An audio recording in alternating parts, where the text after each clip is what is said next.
Fight, fight, fight, America's pride. With freedom's flag, we'll never hide. In the face of the storm, we'll unite. Trump leads the charge with courage and might. Fight, fight, fight. Fight, fight, fight. Fight, fight, fight. Fight, fight, fight. No challenge too great, we face it head on. With Trump by our side, America stands strong. In the land of the free, we'll boldly proclaim for Trump's name. Fight, fight. That's that new song, Fight, Fight, Fight. I've had a lot of you like it. You can find it online at Trump Train Music, Fight, Fight, Fight. And it's an interesting song, but there's a new one of you sent me, Shot Heard Around the World. See what you think.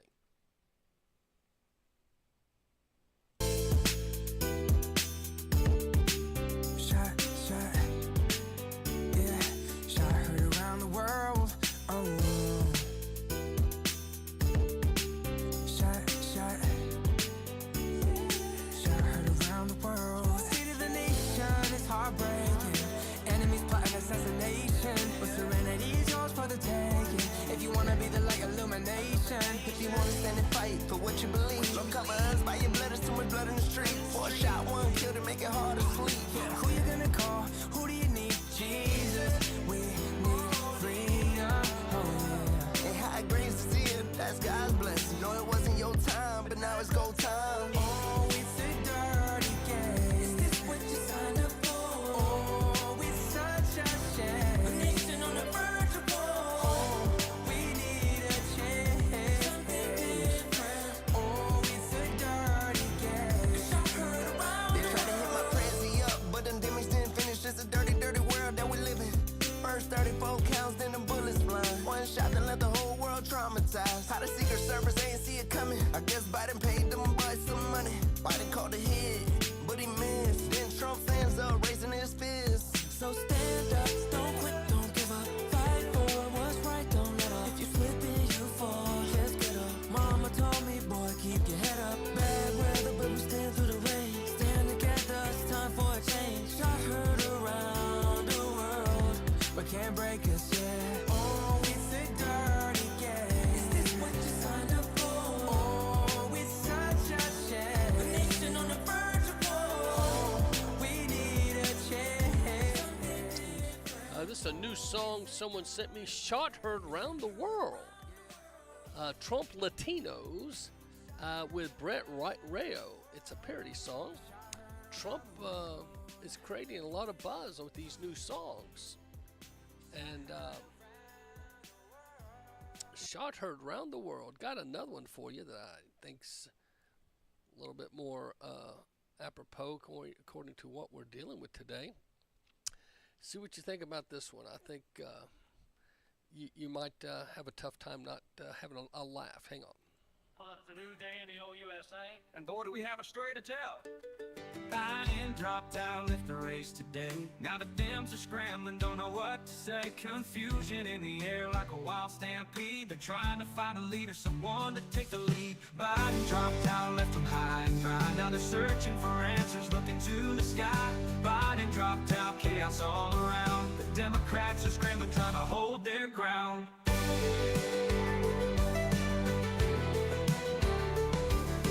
Phones are ringing, plans are falling through. Who's gonna step up? They ain't got a clue. Trump stands tall, our country shining light, leading us with courage, fighting for what's right. We're taking our country back. We're taking our country back. Hold politicians accountable, their lives unwind for a future where truth defines. Biden dropped out, left them high and dry. Now they're searching for answers, looking to the sky. Biden dropped out, chaos all around. The Democrats are scrambling, trying to hold their ground. Biden dropped out. Biden dropped out. Yeah. Phones are ringing, plans are falling through. Who's gonna step up? They ain't got a clue. Trump stands tall, our country shining light, leading us with courage, fighting for what's right. We're taking our country back. We're taking our country back. Hold politicians accountable, their lies unwind for a future where truth defines. Biden dropped out, left them high and dry. Now they're searching for answers, looking to the sky. Biden dropped out, chaos all around. The Democrats are scrambling, trying to hold their ground. Who's it gonna be, y'all? Nobody knows.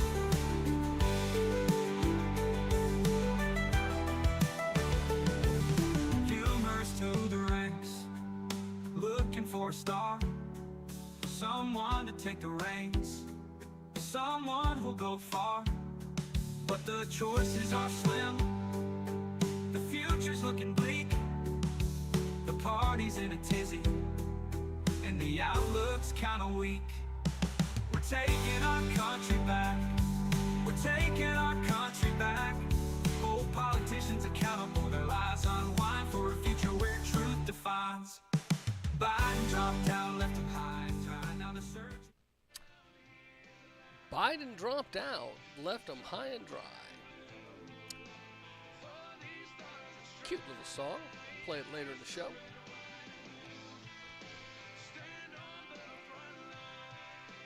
Well, welcome to the Macil Duncan radio show, and we've got lots to talk about today. We are on usaheartbeat.com, streetlevelamerica.com, also on MacilDuncanRadio.com. That gets us on Rumble, X, Locals, several other media sites, and we're also on DestinyLifeMedia.com, 96 FM. We're on the Alabama SGM and the New Jersey Freedom Network. Pastor, salute all you guys, and it's been a day of news. Lots happening. Of course, the weekend, of course, also. You've got the President, Joe Biden, getting COVID and then stepping down. But what's interesting is he stepped down with a letter that was released that had a lot of grammar errors, and one of my listeners noticed they didn't feel it had the presidential seal. So I'm going to go back and re-look at that. Then on X, shortly after the letter is dropped, an endorsement for Kamala. That's fine, but usually presidents making a magnitude decision like this would call a press conference and do it themselves, or possibly have a spokesperson. Dropping letters and social media posts, it's leading credence. Did someone go behind Joe's back? I don't know. I mean, you got a lot of folks. There's one theory that they confused Joe Biden by taking him to Baskin Robbins and telling him to pick the best of 31 flavors, and it took him quite some time. Don't know if that's true, but so many crazy things out there, you don't know what's true, is it not, my friend? Well, here is an official report about the election and Senator Joe Manchin, whom I was predicting.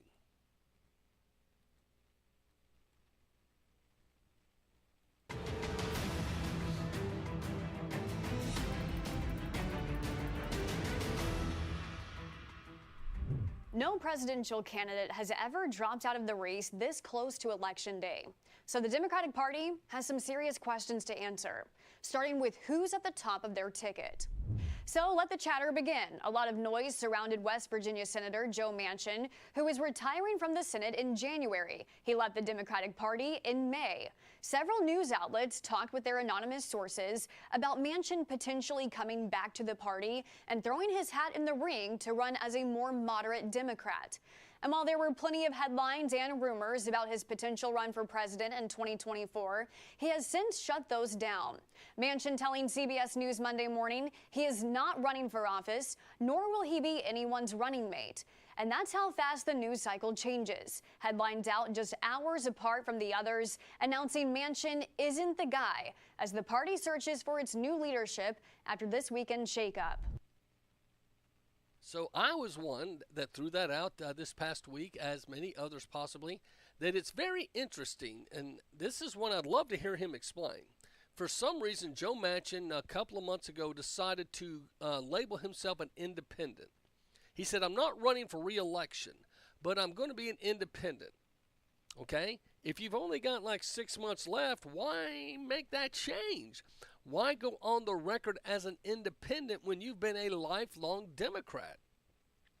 And be honest with you, he's probably the most likable Democratic senator in D.C. by the GOP or conservatives, or if you want to call the independent-leaning conservative. Joe Manchin has got some good, some good vibes about him, some good talk, etc. But he's going on the record now saying, I am not running for re-election or any office, and I'm not wanting to be anyone's running mate. So that nixed my idea of him and Kennedy getting together.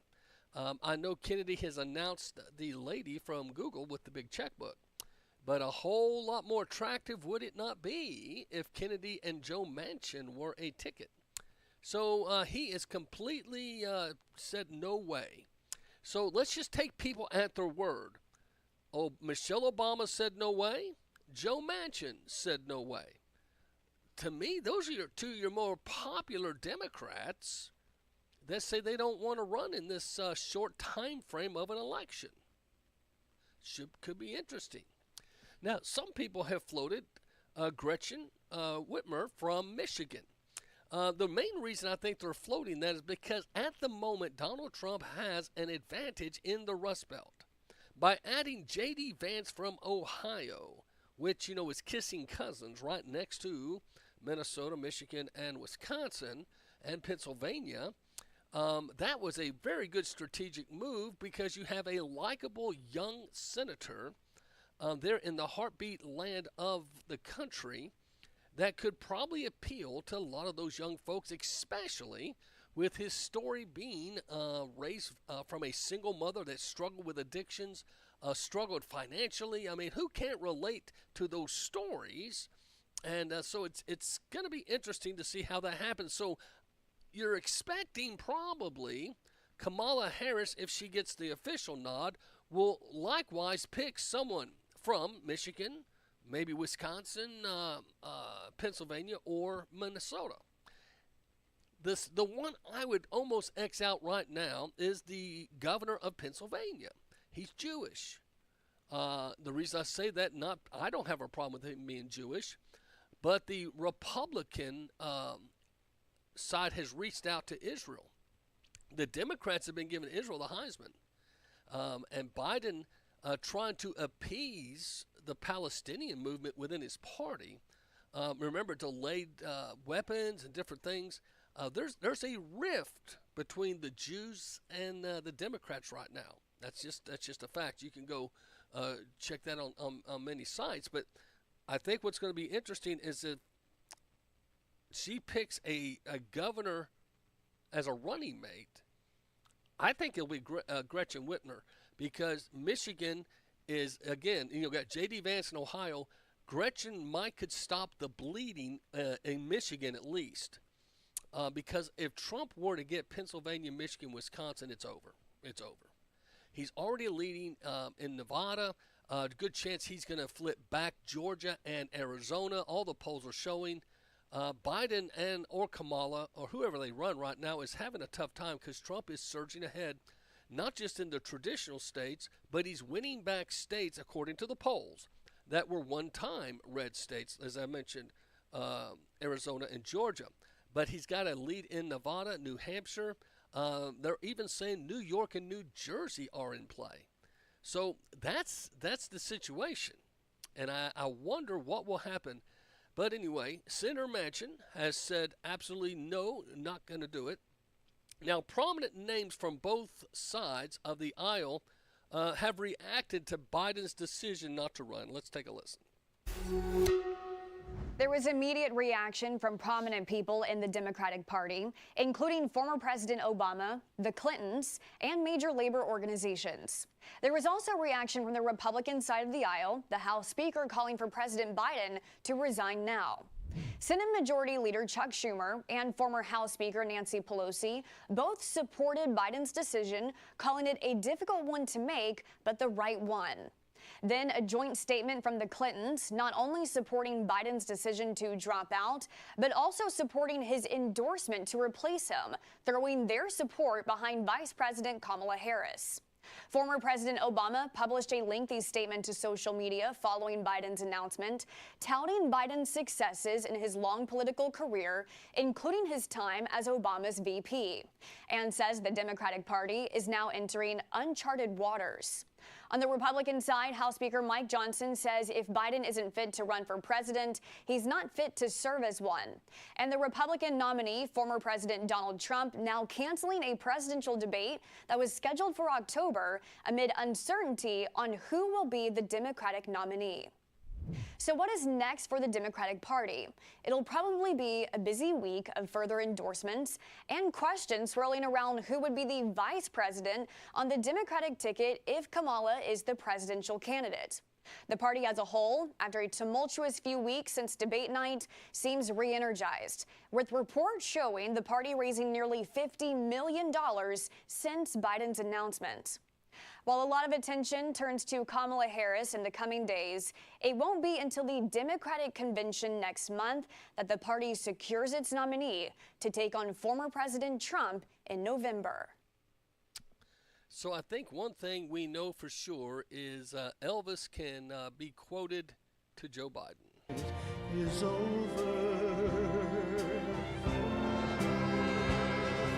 It's over.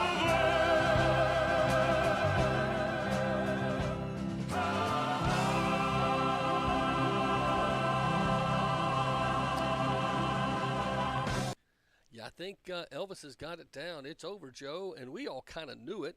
It's just it took them so long to admit it. But a lot of folks are saying, okay, here's what's going to happen down the line if Kamala gets the nod. She's got to answer some questions. One, she's the border czar. Why was she never at the border? I think she only made one visit that we have record of. She's also covering up. If you are the vice president and you claim that you guys met for lunch weekly, you had to see the decline. Why didn't you 25th him? And why don't you 25th him now?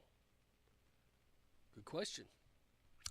I really think if Kamala Harris would want to score some points with independents, she would proceed with the 25th Amendment on Biden. Now, some people say that's cruel, that's unkind. No, that's just freaking honest for the country right now. I don't know about you, but I don't see the guy. He doesn't even know what day it is, and I've teased. He doesn't know if he's getting crunchy or smooth peanut butter on a sandwich. He is completely out of it, and I don't think it's something that's debatable anymore. But leaving him in charge means what we've all known all along. He's not been in charge. There's somebody that's pulling the levers, writing the executive orders, that doesn't want to give up that power. We've all teasingly said it was Obama, possibly. But then again, Obama was calling for him to step down. Don't know. But there's no doubt right now, Washington has not been run by Joe Biden, has not been for some time. And it's going to be interesting moving into the election. And of course, the things swirling around. World War III talks, a new virus, a bird flu, a new COVID strand. All this, it always happens right, there's always a bug every 4 years, right before election. There's always a new group that wants to politicize and, be it Antifa, the Black Lives Matter, the Palestines, the Scooby-Doo, I Love You, whatever part. There's always, every 4 years, there's a new pissed off group that starts trouble. Cities get burned, statues get torn down, flags are burned, and it's celebrated. But boy, if you go up on January 6th just for 3 hours and say, I don't like the count, that's treason. I think a lot of people are backing the bus and they're looking and saying, wait a minute. How do we get from there to here? And this direction we're in right now doesn't look good. I don't know how the Democrats get out of this without really losing some, but this is a former Democratic, Tulsi Gabbard. I think she's spot on. Hey everybody, I just got here to Rome where I'm going to be joining a dialogue and forum on peace, security, and prosperity for the Western Hemisphere in Europe. I just saw the news flash like everybody else. President Biden's no longer running for re-election, and he's endorsed Kamala Harris to be the Democratic nominee for president and commander-in-chief. I'm going to sound the same warning now that I have been for years, going all the way back to 2020 when both Kamala and I were running for president on the Democratic ticket. She is unfit and unqualified to be our president and commander-in-chief and would be incredibly dangerous in that position. The prospect of Kamala Harris making decisions about war and peace and where to send my brothers and sisters in uniform into harm's way is not only terrifying to us, it should be terrifying to every American, knowing that we would all pay the price for her dangerous actions and dangerous decisions. Everything you've heard me say about Hillary Clinton, the queen of warmongers, can also be said of Kamala Harris. There should be no question in your mind that if Kamala is allowed to be our president and commander-in-chief, she'll be the maidservant of this queen of warmongers, the head of this elitist cabal of warmongers that has gotten us into this place. They're the ones who've been calling the shots behind Joe Biden's presidency. They would continue to call the shots if Kamala Harris is president. And where have they led us? To the brink of war with multiple countries in all parts of the world, and closer to the brink of nuclear war and Armageddon now than ever before. So that's Tulsi Gabbard pretty much giving the warning that if we let Kamala in, then you're letting Hillary. So she's backing up. Now, this is the latest scene behind the curtain. She's been to the Wizard of Oz, looked behind the curtain. It's not all it's cracked up to be. So as she's lovingly telling us that this would be a colossal mistake for her to be in charge, Kamala that is, it's not that Kamala would be in charge, but the Clintons and that machine. We'll talk when we get back.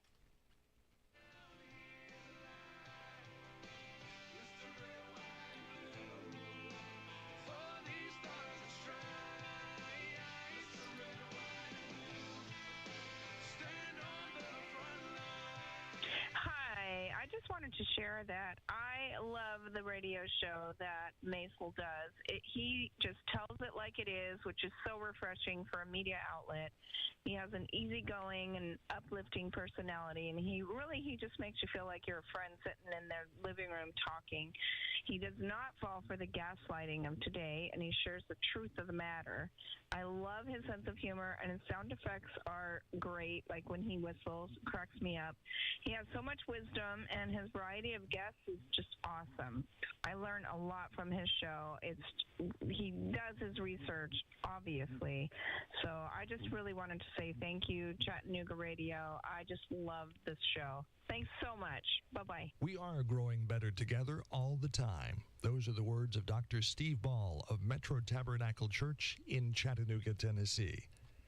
One of the ways that they grow is with life groups. It's very important for you to get connected in a small group so you can develop relationships and hold each other accountable. Dr. Ball says they believe that Metro Tab is growing larger and smaller at the same time. Life groups are an important part in developing relationships with others who share your interests and are dealing with similar life issues. Why don't you get connected? Check out life groups and the many other offerings at Metro Tabernacle Church in Chattanooga, Tennessee. They want to be involved in your life. The address is 2101 West Shepherd Road, just off Highway 153 at the airport exit. Have you ever walked by a gravesite and wondered about the person buried there? What is their story? What did they look like? Were they loved? At myforevermemories.com, based in Chattanooga, we want to help keep the memories alive. We thought of something called a memories box. It's a 6x7 by 2 inch transparent container that you put on a gravesite. And in that you can put cards, pictures, handwritten notes, notes to the departed loved one. It's all about keeping the memories alive. So many good people have gone before us, and we need to keep their memories alive. My Forever Memories supports WVMG Radio, Destiny Life Media, and the Macil Duncan Radio Show. Let us not forget those who have gone before us, those who have spoken into our lives, those who have mentored us, those who have loved us, and those who have spoken great words when we needed to hear them. Well, the words aren't being spoken now, but they were in the past, and they have made an impression on our lives. We should remember those who have gone before us. That is one of the founding principles of myforevermemories.com. Website, myforevermemories.com. Join us in remembering those, and we have ways to do that. We support WVMG Radio, Destiny Life Radio, and the outreach of this radio station. And let us not forget those who have gone before us. There are so many ways to remember them. Join us in remembering them at myforevermemories.com.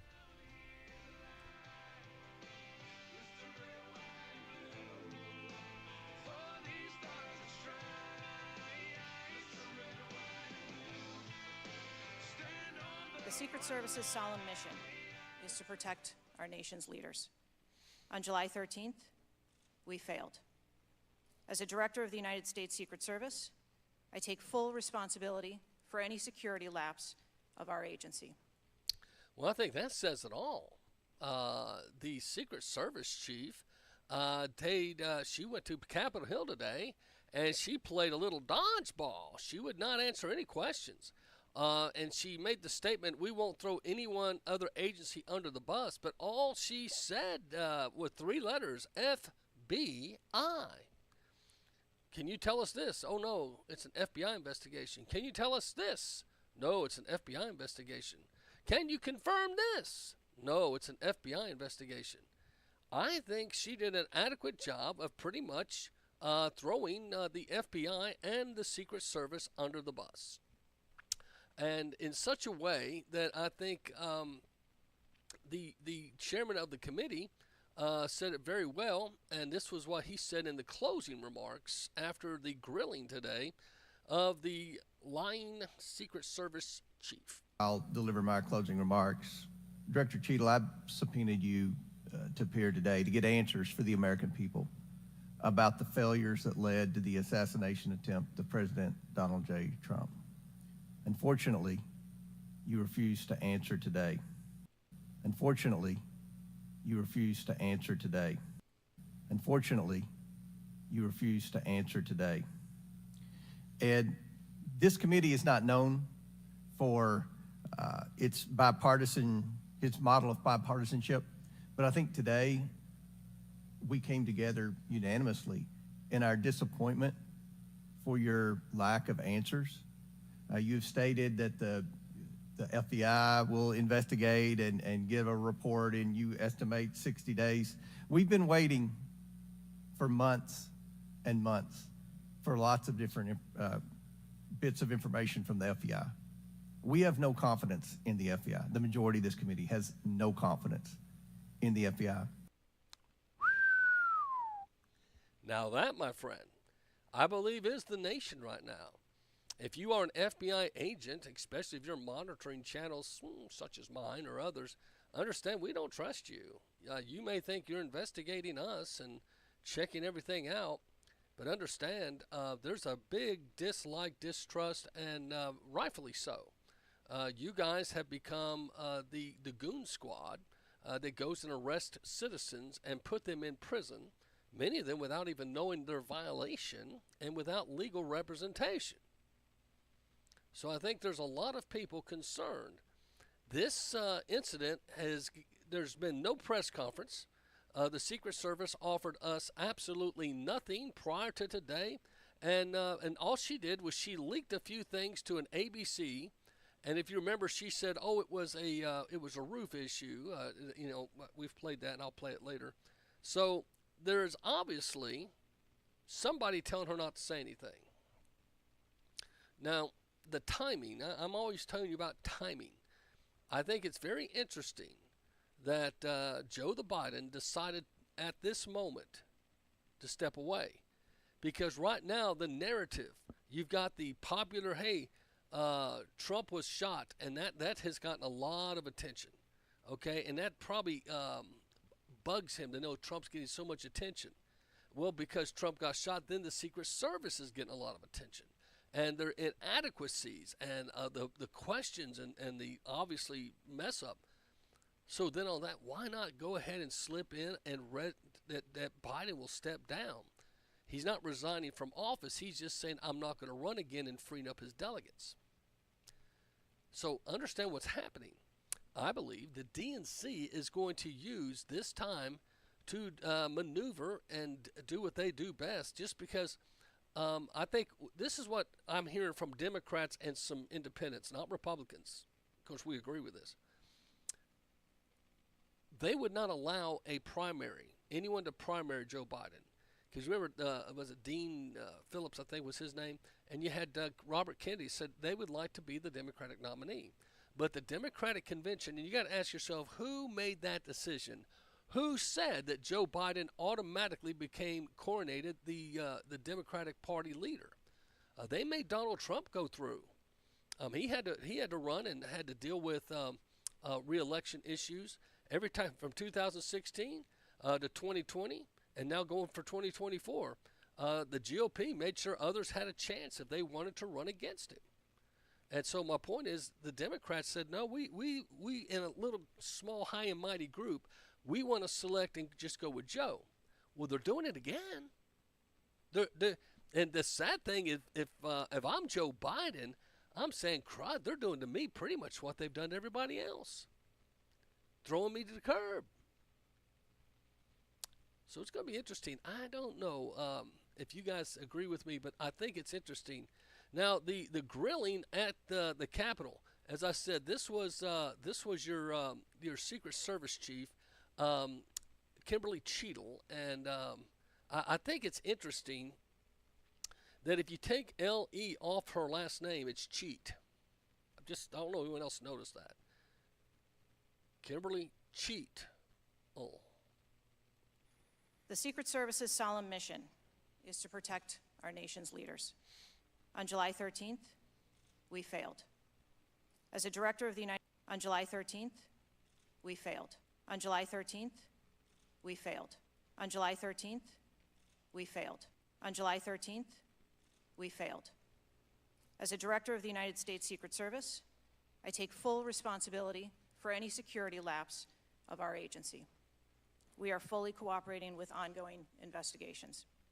We must learn what happened, and I will move heaven and earth to ensure that an incident like July 13th does not happen again.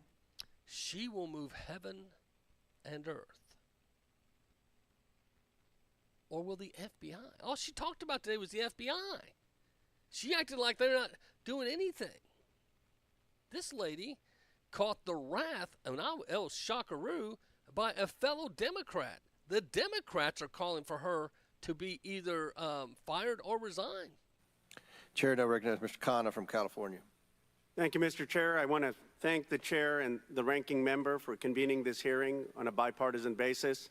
I join them in condemning the horrific assassination attempt on the former president. This is a guy from California. Hello. When you get California politics to agree, I don't know if Miss Cheadle knows. I believe she's going to be a sacrificial lamb. She'll either be fired. This is one way Biden could win some points with the people. Biden ought to fire her. And a lot of folks, or Kamala 25th him, and then Kamala fires her. Bottom line, she's done, and when Trump wins, he'll fire her. So she might as well get the old resume dusted up. But check out, this is a Democrat from California. I am relieved for the sake of the country that he wasn't seriously hurt and that he survived, and my thoughts with him and his family during such a traumatic event. A Democrat relieved that Donald Trump survived? Shakaruber. I also want to express condolences to Corey Comprator's family and recognize his heroism in saving his daughters' lives, and to the victims of that awful event. Now, Director Cheadle, would you agree that this is the most serious security lapse since President Reagan was shot in 1981 of the Secret Service? Yes, sir, I would. Listen to what, this is a Democrat from California. Listen to him calling for her resignation. I got to tell you, I'm really proud of some of these Democrats today. Way to go, buddy. Check this out.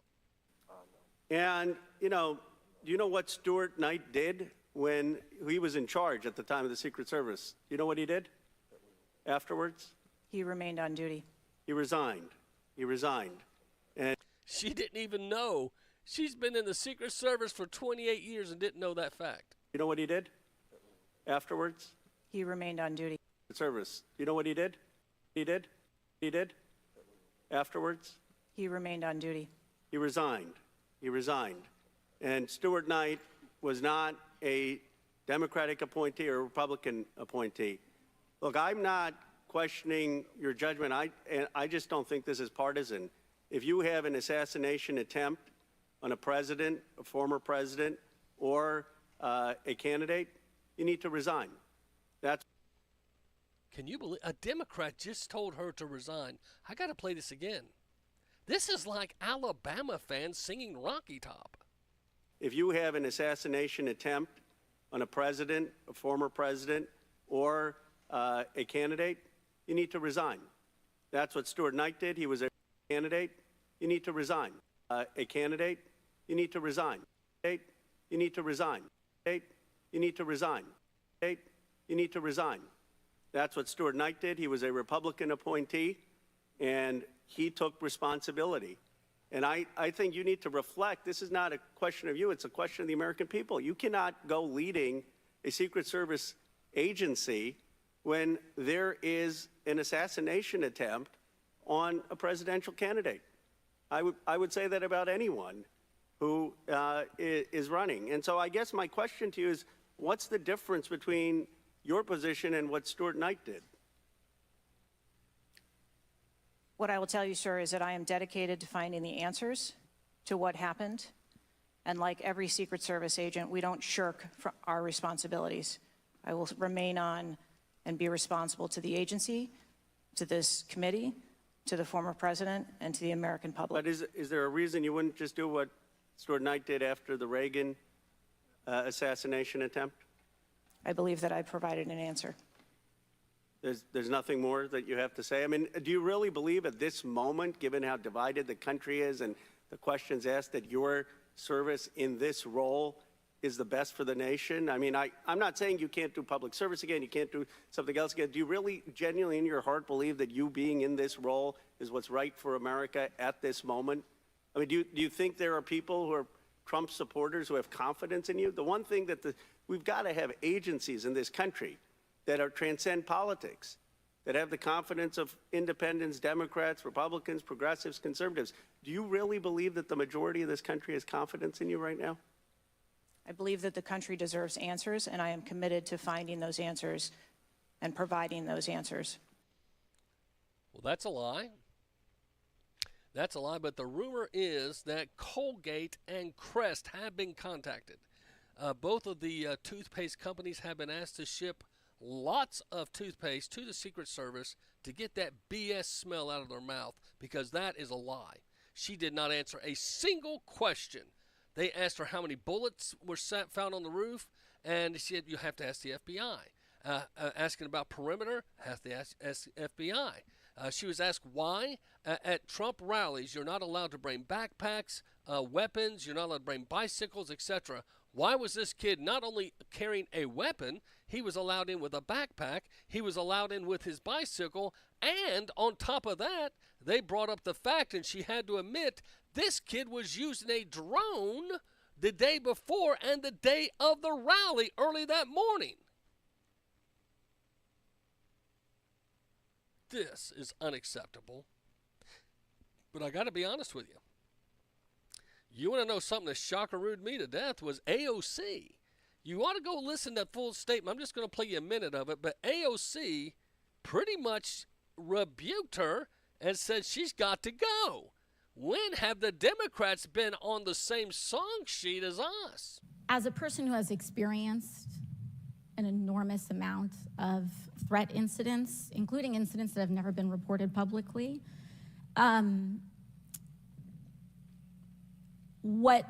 there is a common pattern that happens here, whether it's Secret Service, FBI, Capitol Police, local departments. After a critical security failure, we often hear there will be an independent investigation. That independent investigation gets set up. Usually the expectation is between 2 to 3 months after the incident, and then nothing really occurs from there. You Did you hear that? Nothing really occurs from there. Really occurs from there. 2 to 3 months after the incident, 2 to 3 months after the incident, 2 to 3 months after the incident, 2 to 3 months after the incident, and then nothing really occurs from there. You got to admit, the FBI's got to come up with a new song. Every time there's an incident, let me tell you, with guns and shooter, oh, we can't unlock their phone. Lie. Oh, we found bombs in their home or car. Whether or not are true.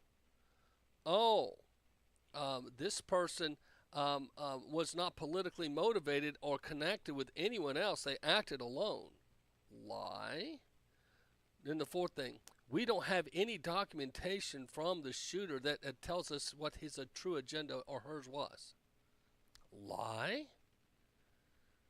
It's almost like you should just say FB lie instead of FBI. FB lie, because that's all they do anymore. They lie. Secret Service, up there lying. I don't think a lot of folks find any confidence in this group. Again, this is Comer, the chairman of the committee, calling out the FB lie. I'll deliver my closing remarks. Director Cheadle, I've subpoenaed you to appear today to get answers for the American people about the failures that led to the assassination attempt of President Donald J. Trump. Unfortunately, you refuse to answer today. And this committee is not known for its model of bipartisanship, but I think today we came together unanimously in our disappointment for your lack of answers. You've stated that the FBI will investigate and give a report, and you estimate 60 days. We've been waiting for months and months for lots of different bits of information from the FBI. We have no confidence in the FBI. The bits of information from the FBI. We have no confidence in the FBI. We have no confidence. We have no confidence. We have no confidence. We have no confidence. We have no confidence in the FBI. The majority of this committee has no confidence in the FBI. I sincerely hoped that the hearing today would give not just Congress confidence in the Secret Service, but the American people would have confidence in the Secret Service. We don't have confidence, not just in Congress, but I don't believe the American people tonight when they go to bed are going to have confidence that the Secret Service is the best it can be at protecting President Biden. Of course, he's no longer, he's president. I shouldn't say no longer. He never really has been. I think a lot of us wonder who is making the calls, and we'll take it from here. But I tell you what, when you start looking at the evidence for yourself and just stepping back, there's so much that's unanswered. And so I got a couple of these articles I thought I'd run by you, see what you think. In the Gateway Pundit, this one says, did we just witness a coup? Joe Biden resigns from 24 race with a tweet on X and was not posted on official letterhead, and his signature is being questioned. That's a good one. Now, let's see who wrote the article here. Jim Hoff wrote this. Joe Biden dropped from the 2024 presidential race on Sunday in a post on Twitter X. His handlers posted the tweet from Joe. The Biden White House staffer later came out and said they found out about this important announcement a minute after it was posted on X. So no one is saying who posted on X. And when you go, there's no presidential seal. I'm pulling it up right now. My fellow Americans, over the past 3.5 years, I have been made great progress as a nation. We have made great progress as a nation. Today, America has the strongest economy in the world. We've made historic investments in rebuilding our nation, in lowering prescription drug costs for seniors, and expanding affordable health care to a record number of Americans. You notice he didn't call it Obamacare? Think about this. If they were pals, kissing cousins, He would have used Obama's name's not mentioned. So anyway, he called it in expanding the affordable health care to a record number of Americans. We provided critical needed care to 1 million veterans exposed to toxic substances. Passed the first gun safety law in 30 years, appointed the first African American woman to the Supreme Court, and passed the most significant climate legislation in the history of the world. America has never been in a better position to lead than we are today. I know none of this could have been without you, the American people. Together we overcame a once in a century pandemic and the worst economic crisis since the Great Depression. We protected and preserved our democracy, and we've revitalized and strengthened our alliances around the world. Who wrote this? It has been my greatest honor of my life to serve as your president. And while it has been my intention to seek re-election, I believe it's the best interest of my party, because Trump's kicking my butt, and the country for me to stand down and focus solely on fulfilling my duties as president for the remainder of my term. I will speak to the nation later this week. Again, the letter is not on presidential letterhead. The signature is very much in question. That doesn't look like Joe's normal signature. And if you go read the letter, it has not been proofed. It had a few grammar and phonics issues. So this is interesting. And then on X later, if you go to the article, it shows you Joe Biden's signature and then the signature on this letter. They're not a match. Somebody resigned him out of there. So Kyle Becker put this on his X account. Joe Biden suddenly resigns via X. White House staff find out 1 minute later. Some of them weren't even aware. Joe Biden's resignation letter not on official letterhead. Biden's signature is subject because it doesn't match. Steve Ritchie helped write letter. And let's see, it says Jill Biden. Let me find the rest of the X here. Those of you have an X account, you can go check this out. It's Kyle Becker. He says Jill Biden tweets heart emoji response. White House wipes Biden's schedule. All of a sudden, his schedule is completely wiped off the internet. White House Chief of Staff calls cabinet, manages comms, and they looked in panic. Frank Biden confirms health a factor. That's his brother. Family suggests Biden may have terminal illness now. Joe Biden holds no live press conference. The question, where is Joe? So this is interesting if you want to go check that out, the article. So in the midst of all this cray-cray about the possibility of all these things going on about is Joe sane, is he alive, all this stuff, people are now saying, hey, can he not just show himself? Why can't he make the statement about his resignation? Why does it have to be done through social media? And that's a very good statement because, again, this has so much suspect. Again, I'm going to tell you,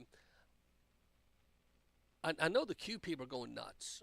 You are going nuts because you're saying, see, it's all part of the plan. Where we go one, we go all. I know. I really hope that's true. I mean, if I could give you guys some encouragement, is that you're going to find out whether it's all true. The only thing is John F. Kennedy hadn't showed up. He's not named a VP yet. I'm just saying.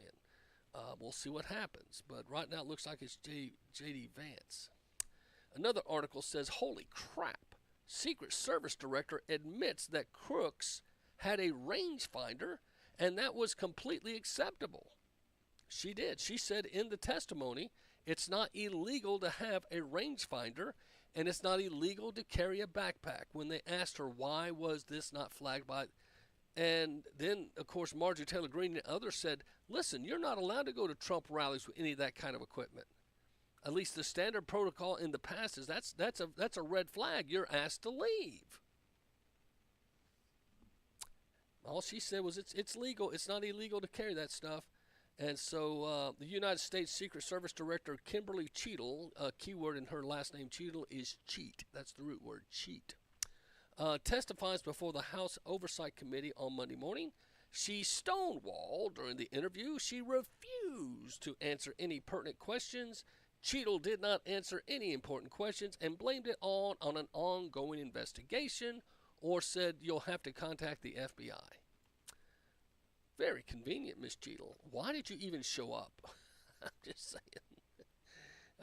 What a waste of time. And here she says, I would refer you to the FBI. Here's another article. Secret Service Director Cheatle refuses to say if would-be Trump assassin Thomas Crooks acted alone. So she would not confirm or deny if he was a lone shooter, which opens tons of suspects. Many feel there was a second shooter, especially on the water tower. There is video footage of someone on the water tower, but it's a distance away and it's grainy. You can't tell. But Secret Service Director Kimberly Cheatle appeared before the House Oversight Committee on Monday to answer questions, blah, blah, blah, blah, blah. She stonewalled during the interview. She refused to answer any pertinent questions. Cheatle did not answer an important question and blamed it all on ongoing investigation. Okay, I just read that, blah, blah, blah. Pretty much the same as the other article. So this was a good one. Nancy Mace did not come to play. Destroys Secret Service Kim Cheatle. Tells her she's full of shaboom boom. I won't say the SH word on radio, but you go watch it because when the director kept trying to lie, she just said, you're full of S for dodging questions to the committee. Representative Nancy Mace from Republican South Carolina savagely destroys the disgraced Secret Service DEI Director Kim Cheatle, turning the House Oversight Committee hearing on Monday morning. Director Cheatle testified alone and under subpoena. Blah, blah. And the South Carolina representative did not mince words, accusing the director of colossal failure, triggering an admission that the recent assassination attempt of the former president was preventable. And Mace began her line by questioning with stern warning, I have a series of questions, very specific questions. I want very specific answers. Most of my questions are going to demand a yes or no answer. Do you understand? And Cheatle sat there and she repeated, do you understand? And Cheatle replied, I understand. And let me tell you, Mace left no prisoner. She came after her. But one of the first questions she asked, I'll give you the remaining amount of my time to resign and draft a statement right now. Woo! I'm just telling you, it is on like Donkey Kong there, and so I think it's interesting. So let's see where we're at with the time. Yeah, man, oh man, I tell you what, if I was just a gnat on the wall, would you not have liked to have heard some of the private conversations? Because you know the Democrats they're in panic mode. Now, I know some say, no, this is all part of their plan, etc. I know. But here is one of the parodies. See what you think. Today, we celebrate our Independence Day. Now, this was July 4th, 2024. Listen to what was said on July 4th. How did I do with the debate the other night? Oh, amazing. Kicked that old broken down pile of crap. Yeah. It's a bad guy. He just quit, He's quitting the race. Is that right? Yep, I got him out of the race. Good job. And this was Donald Trump on July 4th saying that Biden is quitting the race. He's bragging, I got him out of the race. He's on a golf course, and he just teed off, and someone comes up and asks him. Here's Donald Trump again on July the 4th. Debate the other night. Amazing. He kicked that old broken down pile of crap. Yeah. It's a bad guy. He just quit, He's quitting the race. Is that right? Yep, I got him out of the race. Good job. And that means we have Kamala. I think she's going to be better. She's so bad. She's so pathetic. It's so amazing. It's just so bad. So I just can't imagine. But can you imagine that guy dealing with Putin and? Now, Reuters said right after this, Trump falsely claims to have driven Biden from race in video, Daily Beast reports. Reuters and Axios and all them were acting like Trump wasn't right. Well, I guess he was. The president of China, who's a fierce person, he's a fierce man, a very tough guy. And they've seen him, they can't. But they just announced he's probably quitting. Good. Okay? Yeah, that's amazing. Just keep knocking him out, right? Present day. A sharp turn for history, as President Biden announced at 1:46 p.m. there would be no last campaign for him. I believe it is in the best interest of my party and the country for me to stand down and to focus solely on fulfilling my duties as president for the remainder of my term. Then, in a separate statement, the president embraced his vice president. I want to offer my full support and endorsement for Kamala to be the nominee of our party this year. She's so bad. She's so pathetic. How competitive is she? What data do we have? Well, Lester, Vice President Harris matches up against former President Trump very similarly to President Biden, though some polls show her doing a little bit better. In our most recent NBC News poll, Mr. Trump leads Mr. Biden 45-43, while Trump leads Vice President Harris 47-45. Oh, no! We suck again! I love, okay, so this is where you're going to hear the geek in me. I love Venn diagrams. So, those three circles, sometimes there's more. Geek out. And you can tell so much if you just look at where the intersections are. She's a nut job. I just don't see. I could be wrong. But Trump campaign releases their first ad against Kamala Harris. Here is the first ad that got released just a few hours ago. Now, I just referred to this a moment ago, folks. This will give you an idea of how nasty the campaigns are about to get. But the Republicans, as they said last week, they were already starting to zoom in on Kamala Harris as their likely opponent. Well, the first political attack ad against her has just aired. Let's take it. Kamala was in on it. She covered up Joe's obvious mental decline. Our president is in good shape, in good health, tireless, vibrant, and I have no doubt about the strength of the work that we have done. But Kamala knew Joe couldn't do the job, so she did it. Look what she got done. A border invasion, runaway inflation, the American dream dead. They created this mess. They know Kamala owns this failed record. A moment ago, folks. So you've got a question here that Kamala is coming in. She doesn't seem to have, if you want to call it the creds to lead. A lot of folks are doubting her ability, and so we're going to see what happens. But there's a scandal. Kamala Harris participated in the cover-up, says Kane on Fox Business. See what you think. Reports that Biden took so long to drop out of the race because he had doubts that Kamala Harris could take on Trump. It was grim swing state polling that finally forced Biden to step down. Will Kane joins me now. Will, I don't see a ringing endorsement for Harris at this point, do you? Not among the people that apparently call the shots in the Democratic Party, as you laid out wonderfully in your monologue. Stuart, she is still missing endorsements from Hakeem Jeffries, Nancy Pelosi, Chuck Schumer, Barack Obama. And one thing we've learned about the Democratic Party at this point is that it's not a party of the people, it's a party of the elites and the corporate media and the billionaire donors. I personally, Stuart, find it absolutely scandalous, and it is a scandal. The only problem is it's been competing with the scandal of an attempted assassination on the life of Donald Trump, that the people who helped perpetuate a cover-up of the senility and mental frailty of the President of the United States are those that stand to benefit. Kamala Harris knew, to your point, Stuart, and Kamala Harris took part in the cover-up. Now she gets to reap the rewards.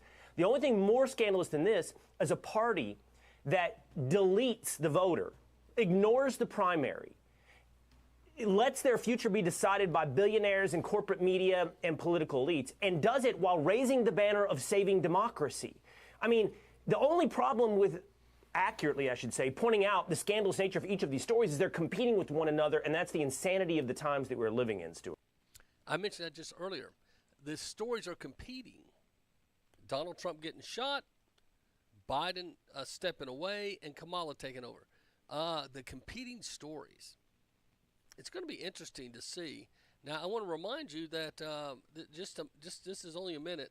Tulsi Gabbard warns us that if Kamala gets in, she'll be led by Hillary Clinton, much like many thought Biden was strung through the nose by Obama. I just got here to Rome, where I'm going to be joining a dialogue and forum on peace, security, and prosperity for the Western Hemisphere and Europe.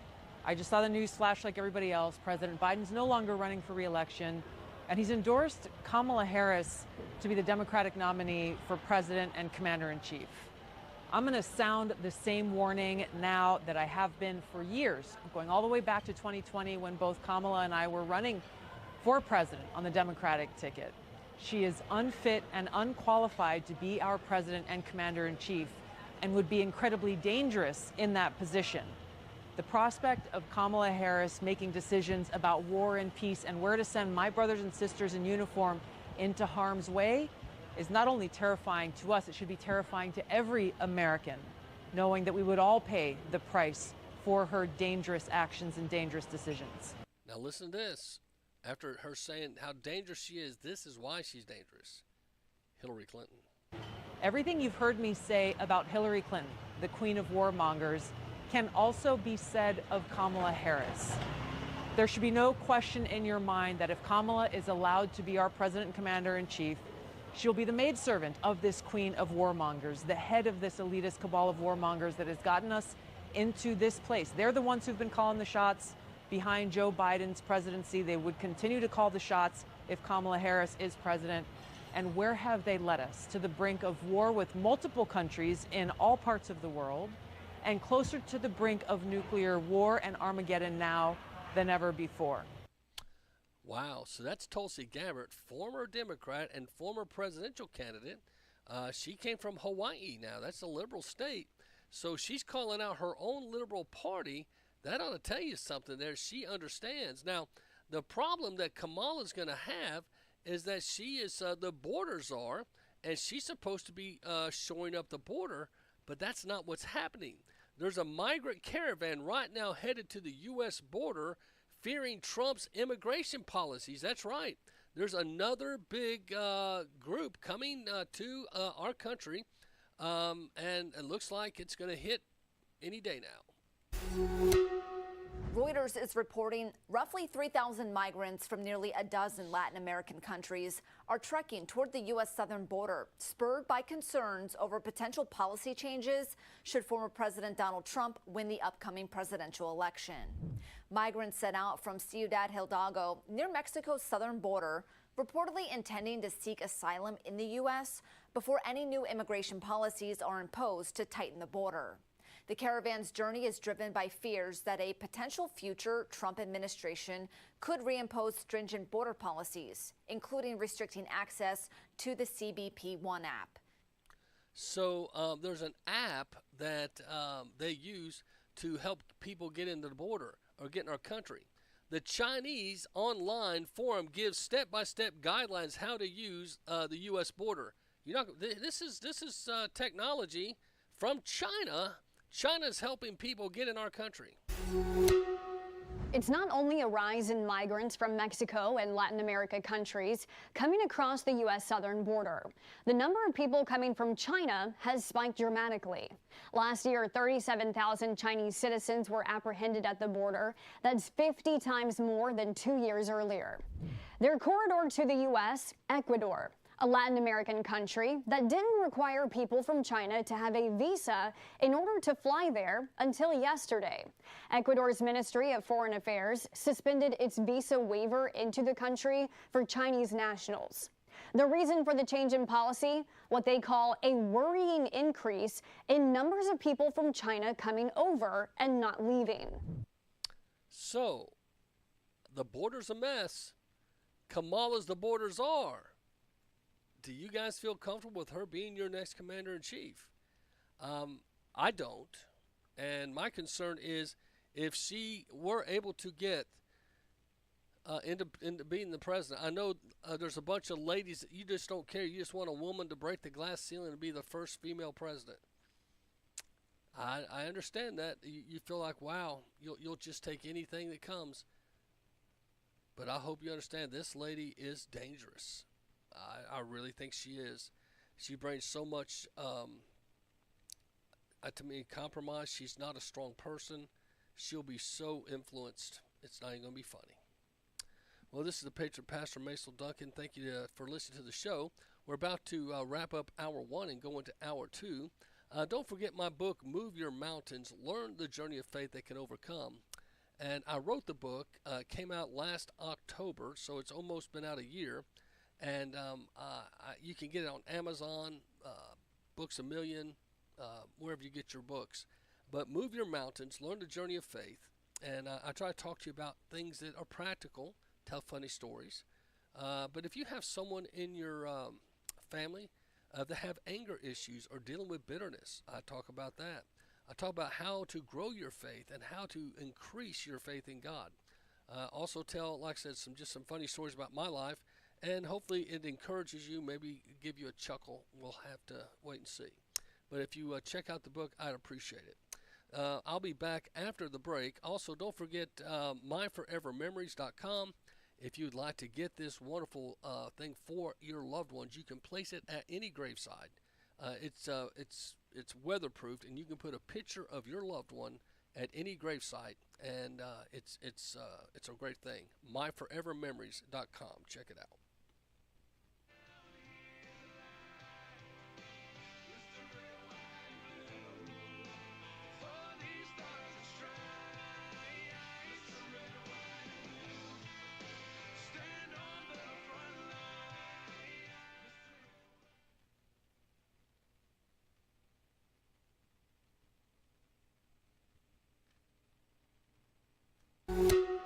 A controversial law will have to wait to be implemented. Louisiana agreed to delay a law requiring the 10 Commandments in all of the state's public school classrooms until at least November. The agreement was approved by a judge Friday as a lawsuit brought against the state plays out. Last month, parents filed a suit arguing the law violated the First Amendment, which prevents government establishment of religions and guarantees religious liberty.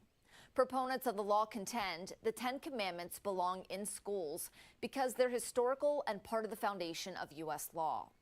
Louisiana Governor Jeff Landry defended using taxpayer money to fight against lawsuits brought against the law in an interview with Nexstar Media. I think that the benefit of what we're trying to do certainly outweighs any of the expenditures out there. Landry used the attempted assassination of former President Donald Trump to further make his case. Maybe if the 10 Commandments were hanging on Clark Cooper's wall in the school that he was in, maybe he wouldn't have took a shot at the president. Huh? How about that? The Supreme Court struck down a similar Kentucky law on the grounds that it violated the Establishment Clause in the Constitution in 1980. The clause says Congress can make no law respecting an establishment of religion. The court found the law plainly served a religious purpose and not a secular one. For Straight Arrow News, I'm Lauren Taylor. If you want more stories on the ongoing legal battle over the law, download the Straight Arrow News app.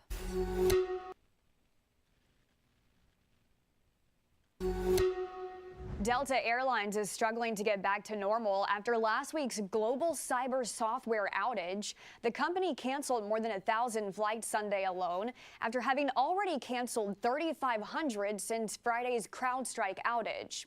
Transportation Secretary Pete Buttigieg has issued a warning reminding Delta it has to provide customers with adequate assistance and refunds.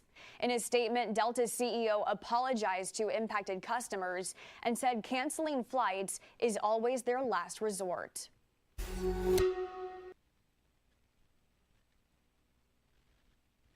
What do you know right now? What are you feeling? I just left the church, and a little bit after 6 p.m. we got word that the church was on fire, our historic sanctuary. This sanctuary has been around since 1890. It was the home for our church for a long time until we moved to our new worship center about 12 years ago. This historic sanctuary was the site of many personal events, including my own. I was baptized there when I was 6. I was ordained for the ministry when I was 21. It holds a lot of memories, but we thank God that nobody has been hurt. We had just concluded Vacation Bible School with over 2,000 kids. They were all gone, so God has protected us through all of this. Pastor, I know you and I have interviewed a couple times, and I know you want to be strong and be supported by your faith right now, but I know you can't help but being emotional. I think I can see it right now on you. When you see this, just how do you feel? It is, but I'm grateful that the church is not bricks and mortar or wood, it's people. And the people of God will endure. First Baptist Dallas will endure. And we thank so many of our friends around the country who are praying for us right now.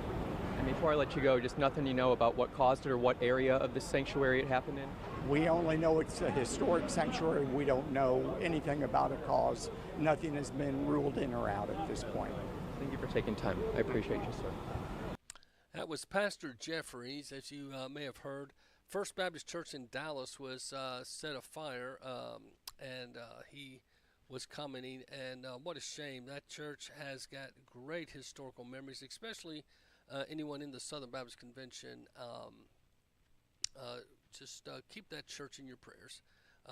There's always people that like to do evil, but thank God there's people like Pastor Jeffries that stand for good things, and that's what makes him a target sometimes. When you take stands, not everyone wants you to, but it's important that people, they want leadership.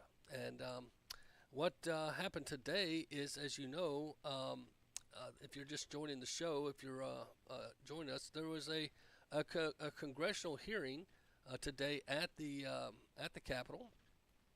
And the Secret Service, Ms. Cheadle, this was her opening statement. The Secret Service's solemn mission is to protect our nation's leaders. On July 13th, we failed. As a director of the United States Secret Service, I take full responsibility for any security lapse of our agency. We are fully cooperating with ongoing investigations.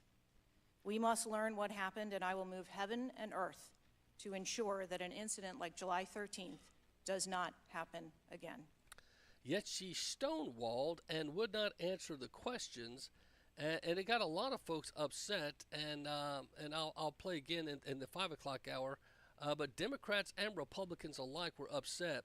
Now, Senator Hawley said that he knows of whistleblowers that said that the people in Trump's security that day working the rally were not even Secret Service. Some of them were Homeland Security agents, etc. Senator Josh Hawley, Republican Missouri, sent a letter to DHS Secretary Alejandro Mayorkas on Friday demanding answers on on attempted assassinations on President Donald Trump at the rally in Pennsylvania. Senator Hawley wrote that the whistleblowers have notified him that a majority of the security officials working that rally last weekend were not even Secret Service personnel, but were Homeland Security investigation team. And they were not even trained Secret Service personnel and did not know how to protect an event such as this. Wow, what a statement. Government officials also treated the attempted assassination as a loose security event, and that canines were not used, nor were drones. So Josh Hawley, you can go on X and see his comments. He put, whistleblowers tell me that most of Trump's security detail working the event last Saturday were not Secret Service. DHS assigned unprepared and inexperienced personnel. You can see, if you want to go to Gateway Pundit and find the letter he sent to Mayorkas. So pretty strong. Now, in the Blaze media, they just reported today, whistleblowers claim Trump's security detail was mostly unfamiliar DHS agents, not Secret Service, Hawley reveals. So that might explain the lady that couldn't holster her weapon. You remember that? The shorter statured women trying to protect a 6'2", 6'3" gentleman, which goes against their normal protocol. You're supposed to match size if you can. If you got a 5-foot president, well, you get 5-foot midgets, I guess. But if you get a 6'2", 6'3", the agents so they're supposed to shield him. Now, thanks to their DEI and hiring or putting the smaller ladies there, you've got that great picture of him going fight, fight, fight with the flag behind him. Now, some Democrats said that was a staged event. How does Donald Trump stage an event? He's not the president. Okay, listen to me, Captain, Mrs. Captain Idiot. Because to say it was a staged event, especially by Democrats and the Blue Anon. The Blue Anons are the far left progressives. That means that Donald Trump somehow has power over Biden. So then you would play into the QAnon theory of devolution that Donald Trump is still the president of the United States. Democrats, do you want to play that game? Just asking for a friend. But Senator Hawley detailed claims in that letter. And he revealed through a letter to the Department of Homeland Security, President Trump's security was compromised and was inexperienced, etc. The Missouri senator posted a copy of the letter to the DHS Secretary Mayorkas, detailing the claims he made, blah, blah, blah. Whistleblowers tell me that most of Trump's security detail working the event last Saturday were not even Secret Service. And so he wrote this, and he's spreading it far and wide through social media and other means. And the letter also said whistleblowers who have direct knowledge of the event allege that July 13, 2024, Trump rally was considered to be a loose security event. That apparently meant that the detection canines were not deployed. Neither were drone and air coverage. Blah, blah, blah. Anyway, the thing that also came out in the, I tried to watch as much as I could, the hearing today, is that they had a formidable threat from Iran to kill Donald Trump. Okay, and you got to ask yourself, and why would they decreased his detail. And Cheadle admitted that supposedly Jill Biden was in the area, and they gave her more protection than Trump. Do you know anybody that's made a death threat against Jill Biden? Nothing's been made public. Why would they want to do that? The liberals love Jill Biden. They're Antifa, their Black Lives Matter group, they're Palestine. They love Jill Biden because she keeps Joe floating. If you took out Jill Biden, then Joe, who's going to serve his pudding? Because don't forget, he has 3 doctors at night before he can go to bed.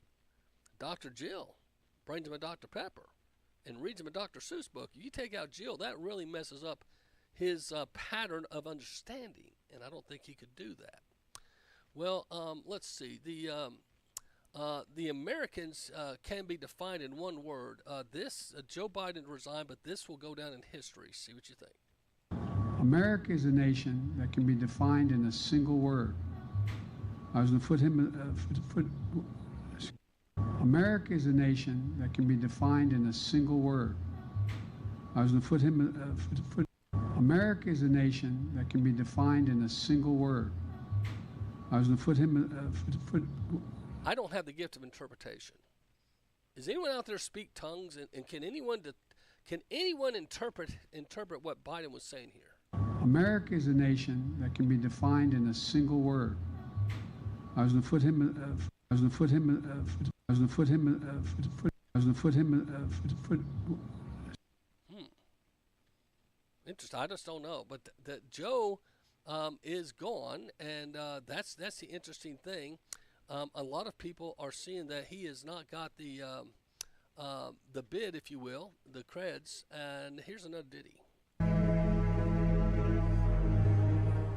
It's time to build back better. It's a matter of the thing. We are simpatico on our philosophy of government and simpatico on how we want to approach these issues that we're facing. And so I don't have, and when we disagree, it'll be just like, so far it's been just like when Barack and I did. It's in private. She'll say, I think we should do A, B, C, or D. And I'll say, I like A, don't like B and C. And it's go, okay. And like I told Barack, if I reach something where there's a fundamental disagreement we have based on a moral principle, I'll develop some disease and say I have to resign. I'll develop some disease and say I have to resign. I'll develop some disease and say I have to resign. I'll develop some disease and say I have to resign. Okay, I Breaking tonight, earlier we just reported that the president has COVID. He canceled his event in Las Vegas. A speech there, he's tested positive for COVID-19. The White House saying he is vaccinated and boosted. He's experiencing mild symptoms. He will be returning now to Delaware, where we're told he will self-isolate and will continue to carry out all of his duties fully during that time. Biden recovers from COVID while Kamala Harris is set to start the 2024 campaign. While making the announcement to not seek re-election, President Biden is at home in Delaware. If I reach something where there's a fundamental disagreement we have based on a moral principle, I'll develop some disease and say I have to resign. So, my friends, is this been the plan all along? It's got some people saying they think all along they were going, that's why they didn't want anyone to run against him so they could control the situation. I don't know. I don't know what you guys think. Is Biden on a mission, and has he completed his part? Something to think about. Well, this is the Patriot Pastor Macil Duncan broadcasting live from Chattanooga, Tennessee on USHeartbeat.com, StreetLevelAmerica.com, the MacilDuncanRadio.com, the DestinyLifeMedia.com, SGM Alabama, Freedom Life Network in New Jersey, and of course here Chattanooga's own 96.9 FM. I'll be back.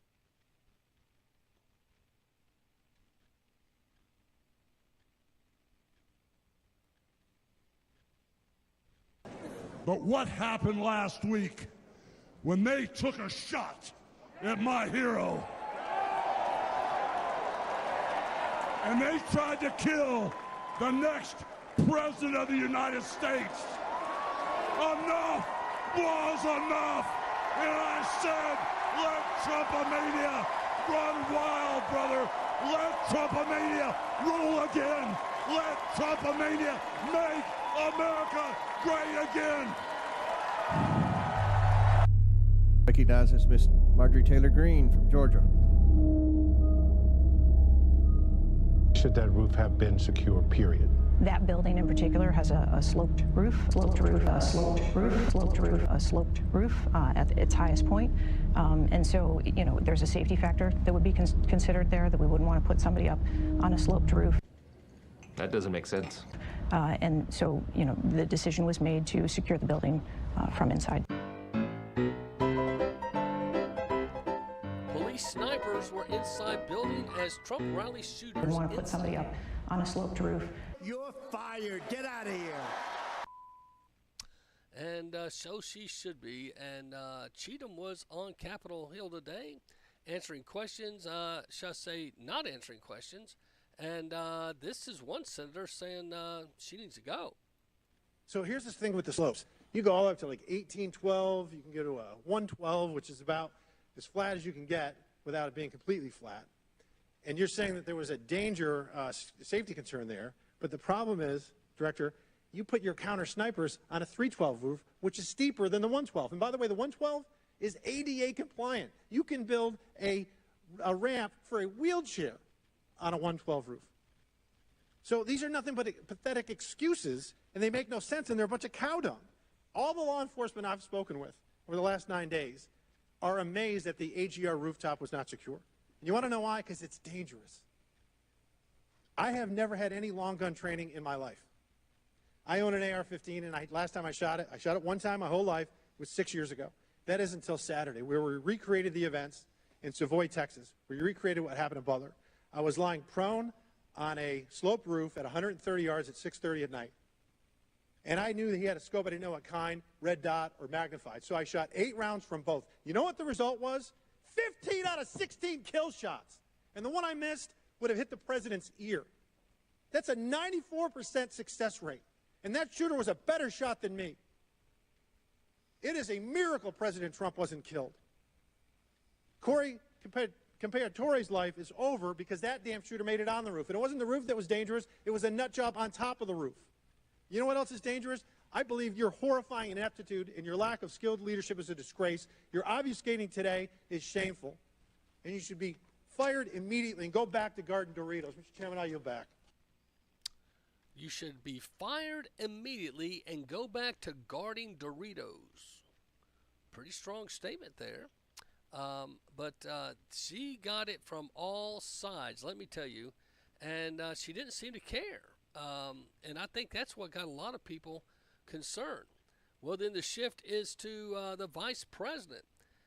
This must be why Kamala's approval ratings are so low. See what you think. About the significance of the passage of time, right? The significance of the passage of time.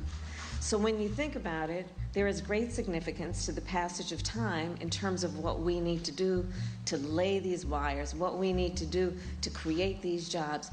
And there is such great significance to the passage of time when we think about a day in the life of our children. Hey, want to hear the most annoying sound in the world?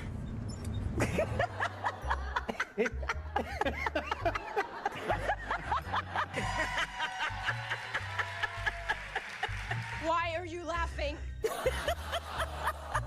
said, why are you laughing? Holy cow. Because there was smoke everywhere. You need to get to go and need to be able to get where you need to go to do the work and get home. More parents are seeing the value of educators when they had to bring their kids and said, we're not paying them nearly enough. I'm sorry, what are you laughing at? I just spoke yesterday with astronaut Glover. Do you guys know who he is? I wanted to know if you think, and if you asked the United States to specifically accept more refugees. Okay. A friend in need is a friend indeed. Okay, I can first. Okay, so. Madam, the situation is very complex. This is what I was saying.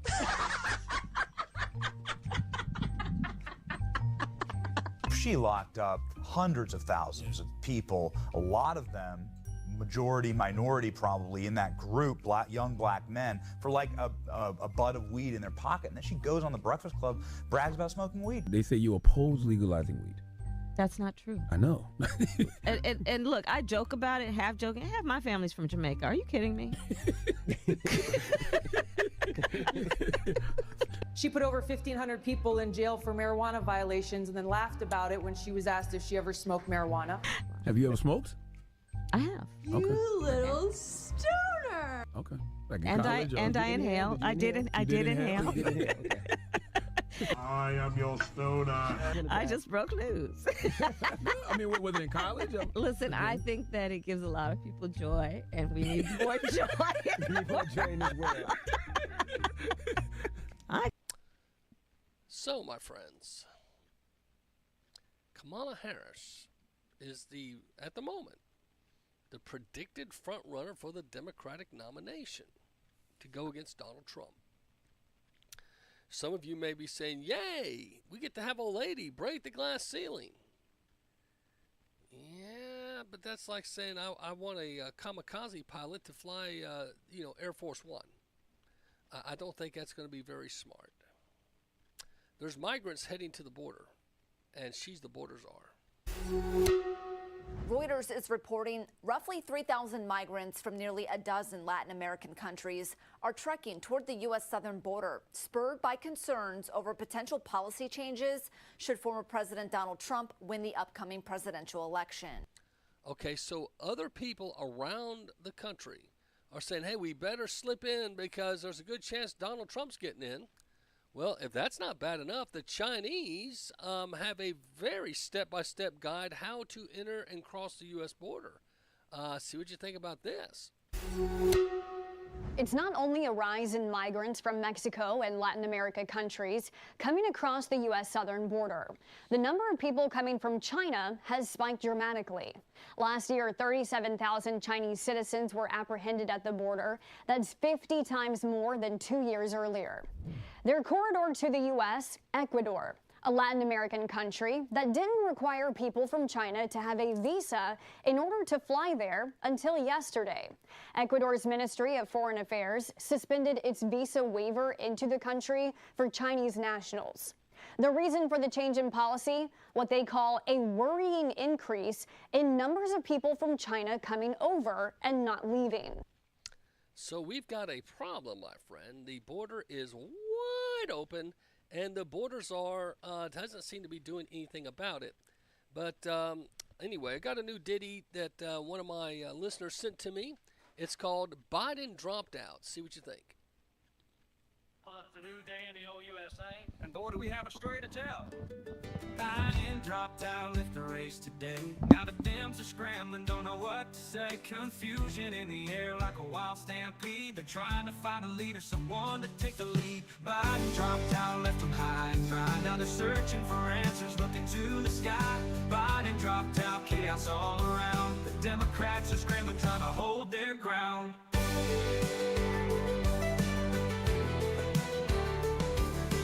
Phones are ringing, plans are falling through. Who's gonna step up? They ain't got a clue. Trump stands tall, our country shining light, leading us with courage, fighting for what's right. We're taking our country back. We're taking our country back. Hold politicians accountable, their lives unwind for a future where truth defines. Biden dropped out, left them high and dry. Now they're searching for answers, looking to the sky. Biden dropped out, chaos all around. The Democrats are scrambling, trying to hold their ground. Biden dropped out. Biden dropped out. Yeah. Phones are ringing, plans are falling through. Who's gonna step up? They ain't got a clue. Trump stands tall, our country shining light, leading us with courage, fighting for what's right. We're taking our country back. We're taking our country back. Hold politicians accountable, their lives unwind for a future where truth defines. Biden dropped out, left them high and dry. Now they're searching for answers, looking to the sky. Biden dropped out, chaos all around. The Democrats are screaming, trying to hold their ground. Who's it gonna be, y'all? Nobody knows.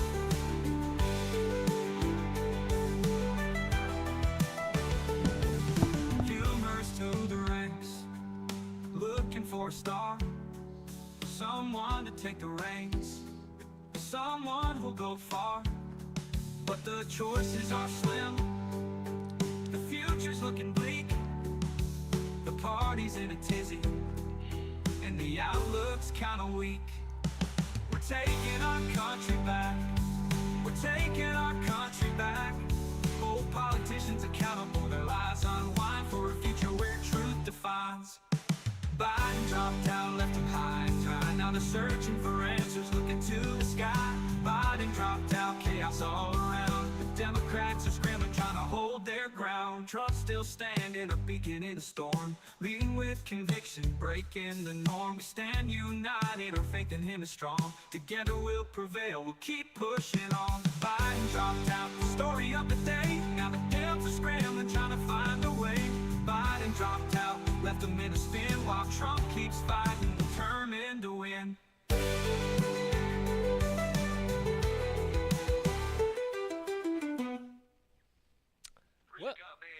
One of my friends, what do you think about that?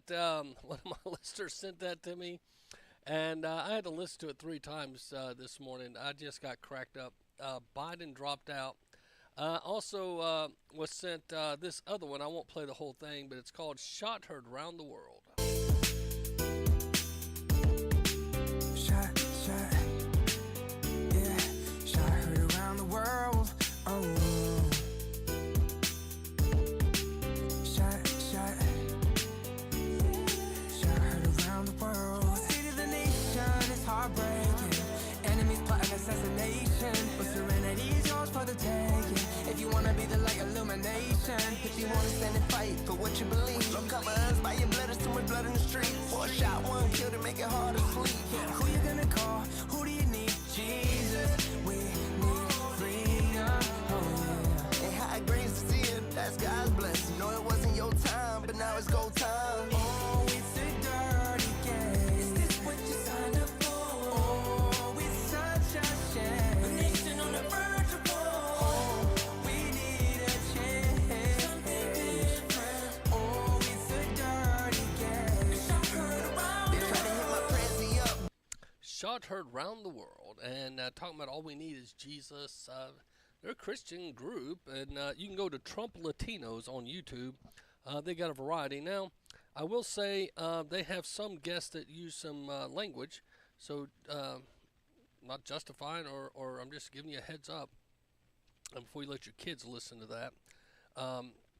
We're about to come up on the 4:30 break, and Caitlin Clark, I believe, is once proved again why she should be on the Olympic team, but her coach said she wasn't didn't have any regrets. Listen to this. Did you see what happened at the WNBA All-Star Game? It was pure electricity. The WNBA team simply dominated Team USA, and guess who also shined? Caitlin Clark and Angel Reese. But wait, there's more to this story. Cheryl Reeve, the coach of Team USA, had something to say before the game. Media exposure. Is there any second guessing here about not having Clark on the Olympic team? From me? No. So the coach said she has no regrets not putting Caitlin Clark on the team. But let me tell you, she missed out big time. And here's some more info on Caitlin Clark. Clark's boyfriend strongly reacts to Fever Guard's pregame outfit. The Indiana Fever defeated the Phoenix Mercury 95-86 on July 12. During the matchup, Fever guard Caitlin Clark broke a franchise record for assists in a single quarter 7 and became the first rookie in WNBA history to record 400 points, 100 rebounds, and 150 assists. She's the first rookie ever to do that. And the other thing is Caitlin Clark waved herself off. She was supposed to be in a rotation, but a teammate of hers in this All-Star game was hot. She said, hey, leave her in the game. She's on fire. Check this out. Last night during the WNBA All-Star Game, where Caitlin Clark could have broke Sue Bird's All-Star assist record, still getting the rookie record, Caitlin saw her teammate Arike Ogunbowale, who was scoreless in the first half, starting to heat up and go off in the third quarter. And so instead of subbing in for her, she decided to walk back to the bench from the scorer's table with the selfless team-winning mentality and told coach that it's okay to keep Arike out there and she doesn't want to sub in for her and she's going to sit back and let the hot hand cook up for the rest of the quarter. Now, that's interesting. Now, here's Caitlin Clark's response to that. Tried to sub me in for her. I'm like, no, I'm good. I'm going to stay over here on the bench. Let her do her thing. It was fun to watch. Like, that's exciting for me. Like, I haven't always been on that side of it where, you know, you have a teammate that goes kind of crazy like that. So you literally cannot guard it. And like I said on the broadcast, like in my eyes, she's the best one-on-one player in this league. Like, she just has that skill. Like, she can get whatever shot whenever she wants it.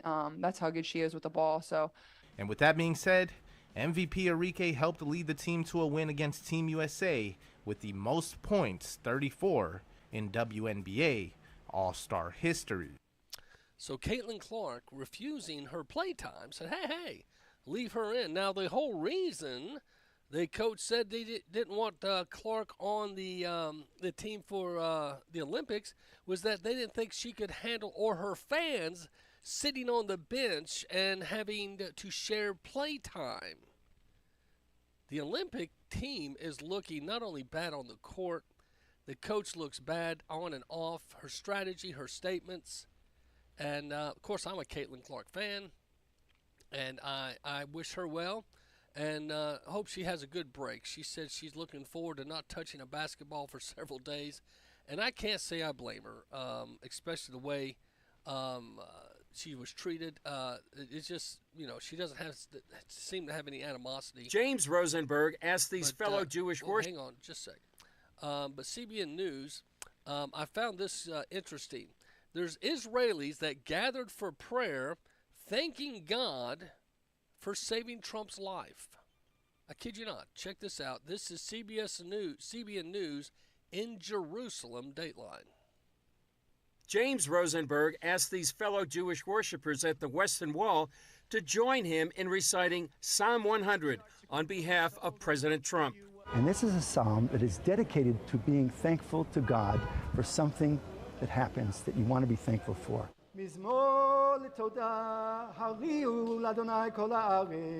Rosenberg says what they did at the wall and what happened to President Trump transcended politics. The issue about what we said was there was a miracle. There was a miracle that happened, a big miracle. And Mr. Trump knows it, and his followers know it, and people all around him know that there was a miracle there. If that bullet had gone a quarter of a centimeter to the other side, he'd be gone, and he knows that. They recited the psalm on behalf of the former president. So the way we look at things, when a person has a miracle, they have to be thankful. And I, in my saying that chapter of the Psalms, was acting on behalf of Mr. Trump, because he has an obligation to be thankful and to say it at the most important place in the world, which is right over there. Rosenberg says miracles like what happened in Butler, Pennsylvania, affect the nations and Israel. Once we recognize that something's a miracle, we recognize that for the nation of Israel, miracles are our family business. For 4,000 years, we've been experiencing miracles. Sometimes we accept it. Sometimes we go, we're not interested. But there are miracles nonetheless. And so, how to process miracles and how to deal with miracles is our business here in Israel. This is the nation of Israel and the land of Israel. And what's very important to understand is when we are thankful for the miracles that happen in the world, we bring on the redemption. And the redemption of Israel is the redemption of the whole world. Psalm 100 says, a song of thanks, shout for joy to God, all the earth. Serve the Lord with gladness. Come before him with joyful songs. Know that God is the Lord. He made us, and we are his. We are his people, the sheep of his pasture. Come to his gates with thanksgiving, and his courts with praise. Give thanks to him, and bless his name. Chris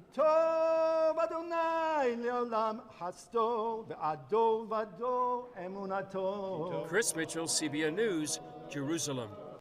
So that's an interesting report there. And Psalms 100, you might want to check that out or mark that in your Bible next time you want to give thanks to the Lord.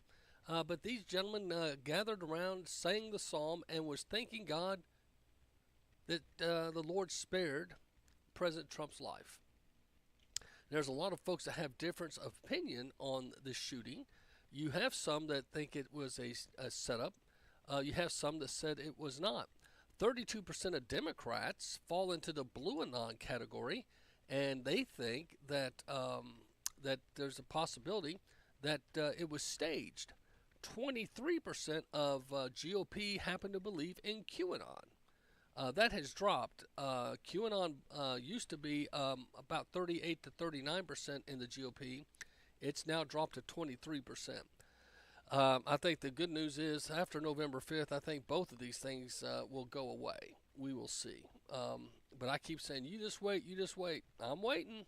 I really do hope military tribunals happen. I would love to see a purging of the unclean, if you will, in government. I just haven't seen it yet, and I'm not trying to say it can't happen.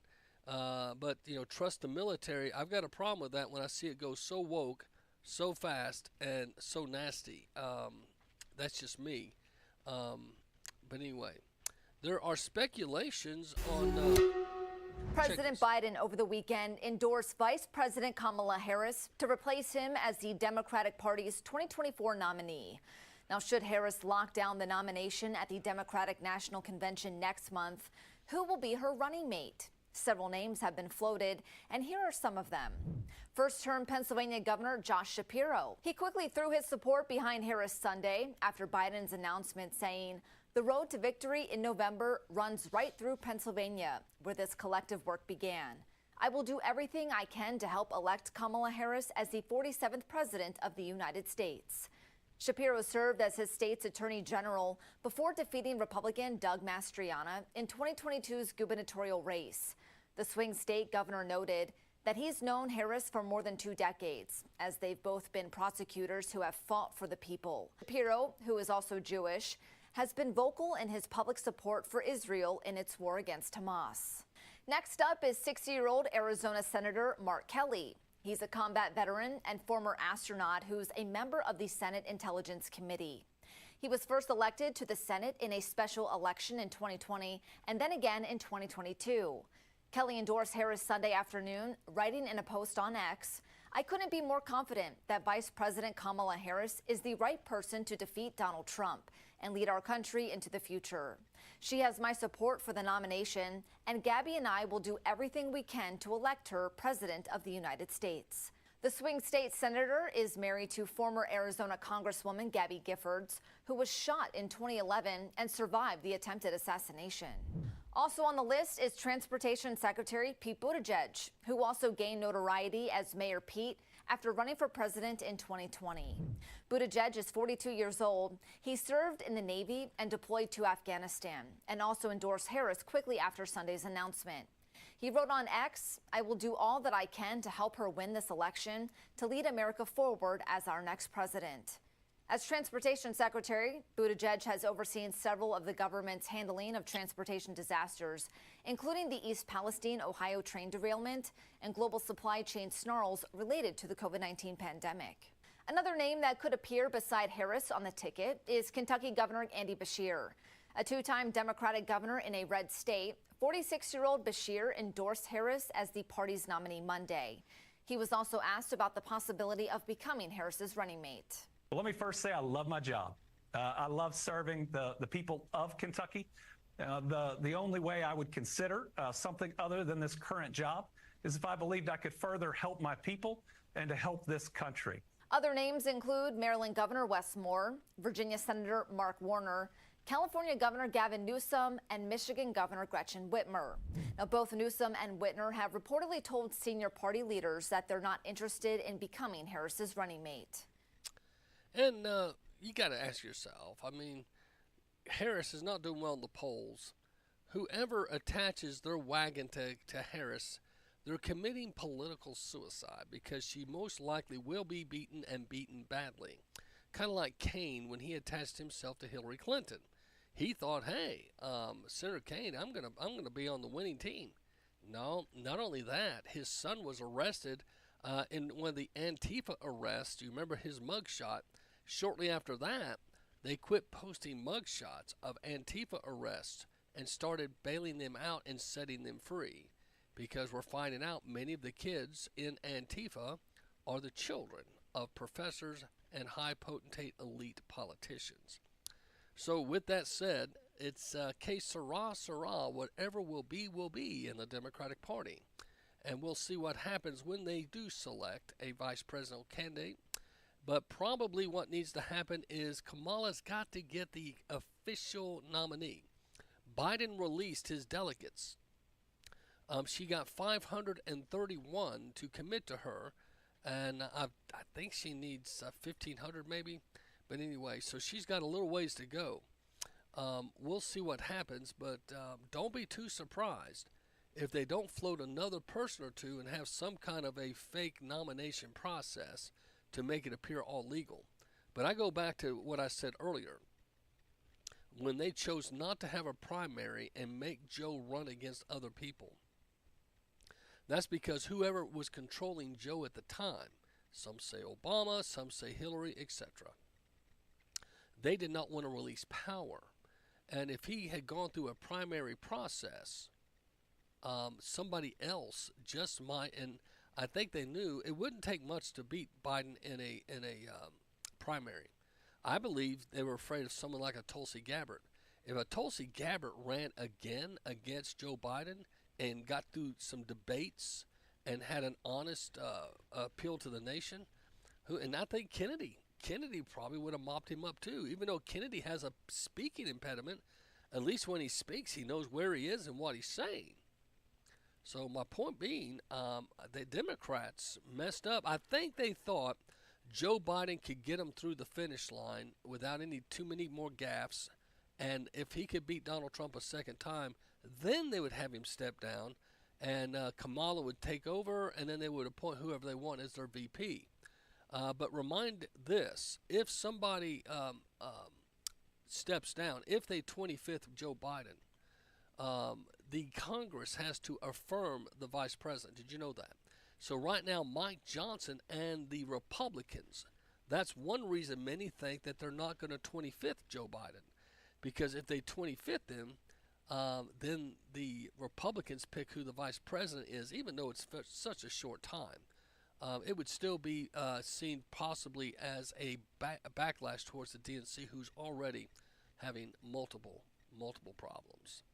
So let's go to some of the stories that are just, there's so many things out there in the news right now. There's an investment firm that allegedly put options on $12 million of Trump stocks day before the assassination. This story doesn't go away. This was an attempt, evidently. People had the feeling that Trump may get assassinated or killed. So this investment firm, and guess who was the beneficiaries of this error? Rothschilds, BlackRock, Vanguard, Meta, George Bush, and the Cheney family among top investors that put options on $12 million of Donald Trump's stock. Now, Austin Private Wealth, LLC, a Texas-based financial planning company, is being scrutinized after a social media post went viral showing that they had put options on many of the 12 million shares of the Donald J. Trump shares just one day before the assassination attempt. Okay, again, this leads credence to some kind of a government involvement, if you will, in trying to take out the key opponent. I mean, you think about it. They have obviously tried to take him out through legal means, and we're finding out now they used non-official prosecutors. In Georgia, Fannie Willis used Wade, her boyfriend, who was not he's never been a prosecutor before. With all of her prosecutors in her office, she chose a non-prosecutor. Then don't forget Jack Smith. Merrick Garland chose him. He's not an official prosecutor. He's basically a private citizen. Okay? By doing that, Wade and Jack Smith, etc., some of their information was private. It was not public through certain government channels, so conservatives might have knowledge of what they were up to. Savvy? It's very interesting that they used two private lawyers in going after Trump in some of these cases. But anyway, the point is, they've gone after Trump and they've thrown everything at him in the kitchen sink, and Trump's still standing. So the Secret Service director Cheadle stonewalls during the testimony following Trump attempted assassination, and she refuses to answer questions. And I've played some clips for you, but the bottom line is she keeps blaming the FBI, and she says the buck stops with her, but she will not give any answers or any explanation. And Nancy Mace was one. You ought to go and check out Nancy Mace, her grilling of Cheadle. It's very, very pointed and very, very blunt, to say the least. So she said, I would have to refer to the FBI 36 times during her grilling, and that's not surprising. So the director, she's not someone that seems to have a whole lot of integrity, and there's a lot of holes being punched in her stories. And one asked, why did she go to ABC News and do an interview? She gave ABC News more information than what she's given to the Congress as they're asking her. And so mobile data reveals someone who regularly visited Thomas Crook's home and work also visited a building in Washington, D.C. near FBI office. This just dropped. Now, did you know there's a picture of the president of BlackRock and Crooks, the shooter, that was taken about a month before the shooting? Again, the president of BlackRock Investments and the shooter, Crooks, has surfaced. It was taken a month before the shooting. So this mobile data reveals someone who regularly visited Thomas Crooks at his home. You check the pings, if you will. Home and work also visited a building in Washington, D.C. near the FBI office. So a mobile ad data analysis reveals someone who regularly visited Mr. Crook's Pennsylvania home and where he worked was at a D.C. building near the FBI office. The Oversight Project identified 9 devices linked to the AD and IDs that were located in Crook's home and the work within the last year. Per the Heritage Foundation Oversight Project, we found an assassin's connection through our in-depth analysis of mobile ad data to track movements of Crooks and his associates. Wow. So to be able to track Crooks with somebody in D.C. near the FBI office. Hello. The FBI lies strike again. You can go and check this out on the Gateway Pundit. It's got maps, it's got locations, and a lot more detail. And I'll leave you with that. I think that's very, very sad, very, very discouraging to think that our FBI could be involved in that. But I don't think anyone's else shockarooed too much. The Secret Service Director Kimberly Cheadle squirms as she is brutally grilled in Congress over Trump's shooting. This is the Daily Mail, and they're just calling it a major fail. Secret Service Director Kimberly Cheadle was accused of being full of S.H. Shapoo, I'll just leave it at that, giving her testimony that she constantly avoided questions and blamed the FBI. And that was definitely the case. She was not somebody of credibility. I think if you watched any of it, which I watched a lot of it, she seemed pretty sure of herself that she has a job. And I'm telling you right now, if Biden wants to score some points with the country, Biden ought to fire her. Biden should fire her. And but the problem is, if there is El Sikaroos, and she knows them, she could sink their battleship as well. Well, the Federalist has, if Biden cannot run for office, then he can't remain in office. Well, that seems like very obvious. I mean, but, you know, nobody wants to go there in the Democratic Party. Democrats successfully launched a soft coup against President Joe Biden after his senility became a political liability, with Biden announcing he could no longer seek the party's nomination. But if Biden cannot run for office due to severe cognitive decline, why is he running the country? Or is he running the country? If he's not running the country, who's making key decisions on our behalf? I think that's great questions to ask. Go to the Federalist and read this for yourself. But I think a lot of us are appalled to think that Joe Biden is in office right now as more and more comes out. So this is interesting, though. The stage is set for the first White House race since 1976 without a Bush, Clinton, or Biden on the ballot. Now, behind the scenes they might be, but I thought this was interesting. This is also the USA Today article. But the stage is set for the first White House race since 1976 without a Bush, Clinton, or Biden on the ballot. President Joe Biden's decision Sunday to drop out of the 2024 election sets up the stage to end nearly 50-year run with either a Bush, Clinton, or a Biden appearing on the ballot as president or vice president candidate for the White House. Members of the Bush and Clinton families, along with Joe Biden, have been on every presidential election ticket since 1980, and Ronald Reagan and running mate George H. Bush won. Reagan and Bush easily won re-election in 84 before Bush won the presidency in 88.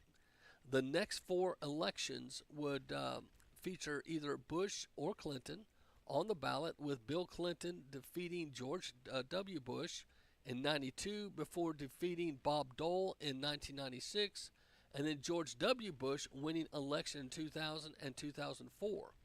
Okay, following the four elections, 2008, 2012, and 2020, all had Biden or Hillary Clinton on the ballot. So with Barack Obama and Joe Biden election in the first two contests, Hillary Clinton losing to Donald Trump in 2016 and Biden defeating Trump in 2020. So the revelation about the names potentially being absent in the 2024 comes from Biden's announcement on Sunday that he no longer is running for White House. Interesting. So you can go check out that article. It's on USA Today. But that is going to be maybe people are wanting new and younger people. And I think one thing Trump is offering is J.D. Vance, 39-year-old, former Marine. He's been in the Senate now for 2 terms, so he's getting and gaining ground. If elected, he'll be the youngest vice president since the Civil War. So it's very interesting that we're getting someone that could possibly have a elongated future of conservatism, and I hope he does well. Well, Axios, Biden doubted Harris and her election chances, as they're saying that's why he took so long to make this decision. Axios, of course, is a liberal paper, but I thought I'd share with you. President Biden hesitated to drop his re-election campaign in part because he and his senior advisors worried that the Vice President Kamala Harris wasn't up to taking on Donald J. Trump, according to 3 Biden aides. Why it matters? Biden, 81, ultimately decided to withdraw under pressure from the party and endorsed Harris. But his private anxieties reflect broader questions among some Democratic leaders about Harris as their nominee this November. During the news, the next week will be critical for Harris, who is 59, to prove doubters wrong as the move quickly to try to cement her nomination possibly could face some rivals or some others being mentioned in some kind of a Zoom or I guess some kind of virtual reality selection process. I don't know. So it could be interesting. But Axios says the reason Biden had doubts was he thought her inexperience, but there must be something else. I mean, for 3.5 years they've been having lunches and leading together. Maybe there's things about Kamala he's saying, hey, I don't like. Now, supposedly Kamala's further left than the Bidens. Kamala leans far, far left. She's ready to raise the corporate tax. Biden, I think, has it at 38%. She's ready to raise it to like 49 to 50, which would be outrageous. So Wall Street doesn't want her. So the Daily Wire says, where's Joe? President Joe Biden's schedule has been wiped clean after the campaign letter. They have completely wiped his schedule clean, which they used to proudly put on the website. So Joe Biden has no public events scheduled for Monday, one day after announcing that he would be ending his election campaign. Though a letter posted on social media, Biden's schedule for the rest of this week only says additional details to the president's schedule forthcoming.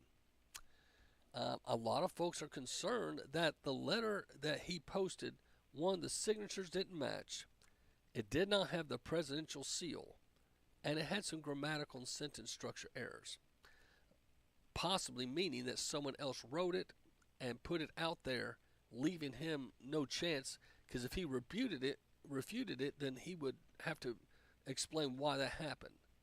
So the Daily Wire puts out also, Biden drops out. Here is the real reason why. Now, this is according to the Daily Wire. It's official. Joe Biden is out of the race. He has declared he will not be running for president of the United States anymore. This is historic, shocking news and truly unprecedented in American history. Biden announced via Twitter instead of announcing he would have press conference like many would do. So a lot of folks feel this is interesting. The other thing is now his approval rating is at 32%. That's an all-time low for active U.S. presidents, and they're saying he did the right thing for the country. Well, I guess so, but acknowledging he has the lowest approval rating of all time, I think also says a lot. I don't think people are impressed, and I don't think people really want to be with Joe. I could be wrong. You guys, may think differently than me, but I think Joe Biden's days in politics have definitely over.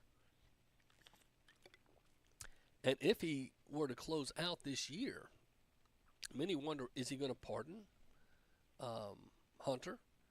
Will he pardon other people? Because right now, other people are in charge. He's not making decisions. So the decisions that are made over the next little bit, I think we're going to have to agree they're probably not Joe Biden's decision. There's somebody else pulling strings for him. At least that definitely seems to be the case. CNN anchor Jewish Governor Shapiro is a risky VP pick. This is Newsmax reporting.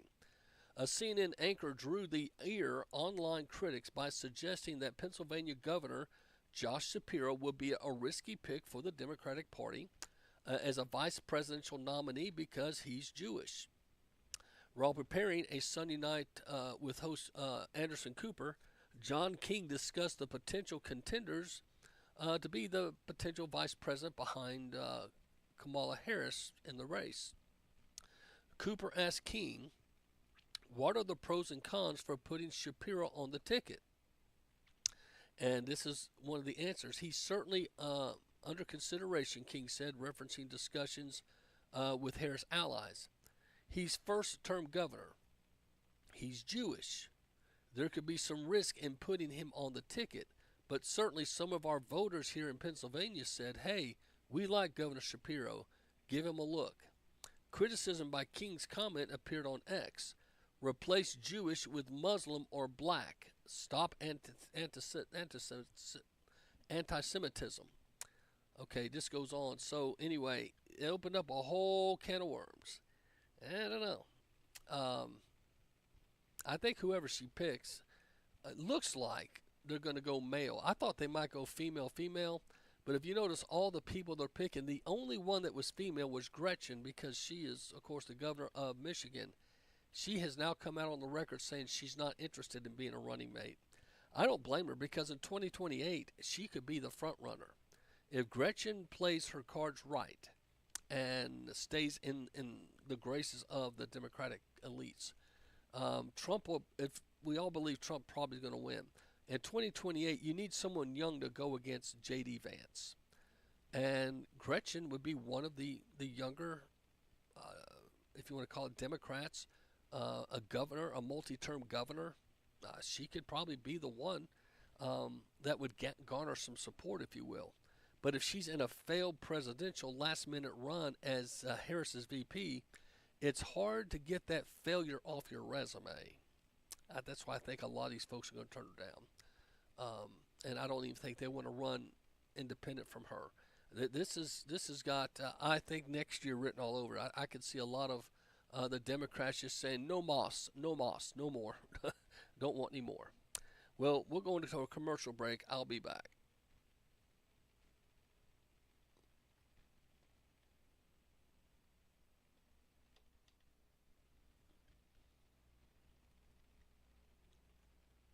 From Michigan.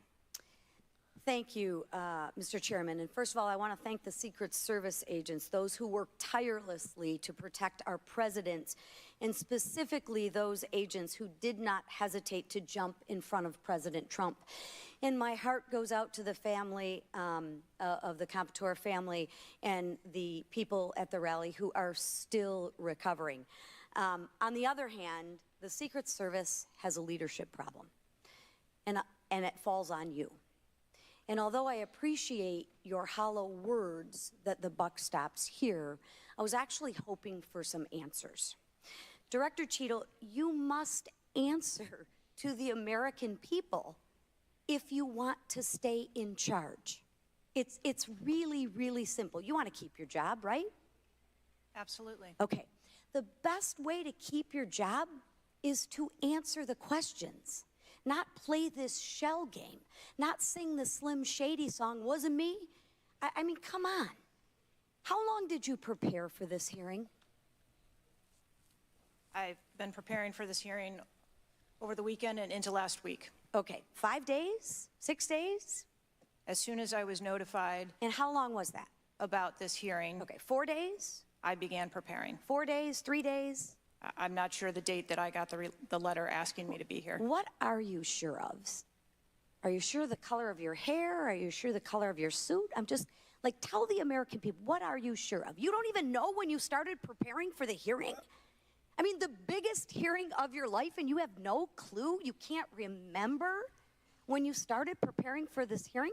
Can you understand why those words seem hollow to the American people who are supposed to entrust their faith in you?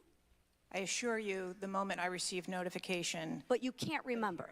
You got a little Alzheimer's, dementia going? I mean, what, you can't remember. I have several active investigations going on and an operational agency to run. Okay. All right. But you want to take accountability, right? The buck stops with you, right? I am taking accountability. Super. Then let's start with trying to answer some questions. You keep referring to the FBI. When asked how many shell casings were on the roof, you referred to the FBI. When asked if there were explosives in the car, you referred to the FBI. When asked if Crooks was acting alone, you referred to the FBI. See a common theme here? I can go on and on. My question is, who at the FBI should I speak with? Wait for it. Wait for it. The FBI is responsible for the criminal Is there a name? I'm not certain. I'm not certain. All right, here we go. I'm not certain. I don't know. Let me ask a different question. Have you been in communication with the FBI? Yes, I have. With whom? I speak with the director and the deputy director. Okay. And what have they shared with you about this investigation? So I'll give you an opportunity to answer again. Did they share with you how many shell casings were on the roof? They have shared with me the evidence. Did they share with you how many shell casing were on the roof? Yes. Okay, how many were there? I would refer to the FBI for how many were there? And their information that they need to share in their investigation. Should that roof have been secure, period? That building in particular has a sloped roof, at its highest point. And so, you know, there's a safety factor that would be considered there, that we wouldn't want to put somebody up on a sloped roof. That doesn't make sense. And so, you know, the decision was made to secure the building from inside.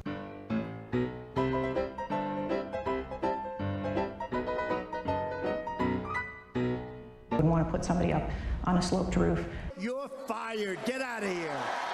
So here's this thing with the slopes. You go all up to like 1812, Say, Director. 112, which is about as flat as you can get without it being completely flat. And you're saying that there was a danger, safety concern there. But the problem is, Director, you put your counter snipers on a 312 roof, which is steeper than the 112. And by the way, the 112 is ADA compliant. You can build a ramp for a wheelchair on a 112 roof. So these are nothing but pathetic excuses, and they make no sense, and they're a bunch of cow dung. All the law enforcement I've spoken with over the last 9 days are amazed that the AGR rooftop was not secure. And you want to know why? Because it's dangerous. I have never had any long gun training in my life. I own an AR-15, and last time I shot it one time my whole life. It was 6 years ago. That is until Saturday, where we recreated the events in Savoy, Texas. We recreated what happened in Butler. I was lying prone on a sloped roof at 130 yards at 6:30 at night. And I knew that he had a scope. I didn't know what kind, red dot or magnified. So I shot 8 rounds from both. You know what the result was? 15 out of 16 kill shots. And the one I missed would have hit the president's ear. That's a 94% success rate. And that shooter was a better shot than me. It is a miracle President Trump wasn't killed. Corey Comparatori's life is over because that damn shooter made it on the roof. And it wasn't the roof that was dangerous. It was a nut job on top of the roof. You know what else is dangerous? I believe your horrifying ineptitude and your lack of skilled leadership is a disgrace. Your obfuscating today is shameful. And you should be fired immediately and go back to Garden Doritos. Mr. Chairman, I yield back. And that was just a taste of what happened on Capitol Hill today. If you're just joining us, this is Macil Duncan. I am with Macil Duncan show here on multiple stations, USA Heartbeat, Street Level America, MacilDuncan.com radio, and the 96.9 FM, the Destiny Life Media, etc. So if you heard some of the news today, she was getting grilled pretty bad. The one that shocked me, the El Shockaroo, was she got grilled by a Democrat. This is a guy from California saying you should be fired or resigned. Chair, now recognize Mr. Khanna from California. Thank you, Mr. Chair. I want to thank the chair and the ranking member for convening this hearing on a bipartisan basis. I join them in condemning the horrific assassination attempt on the former president.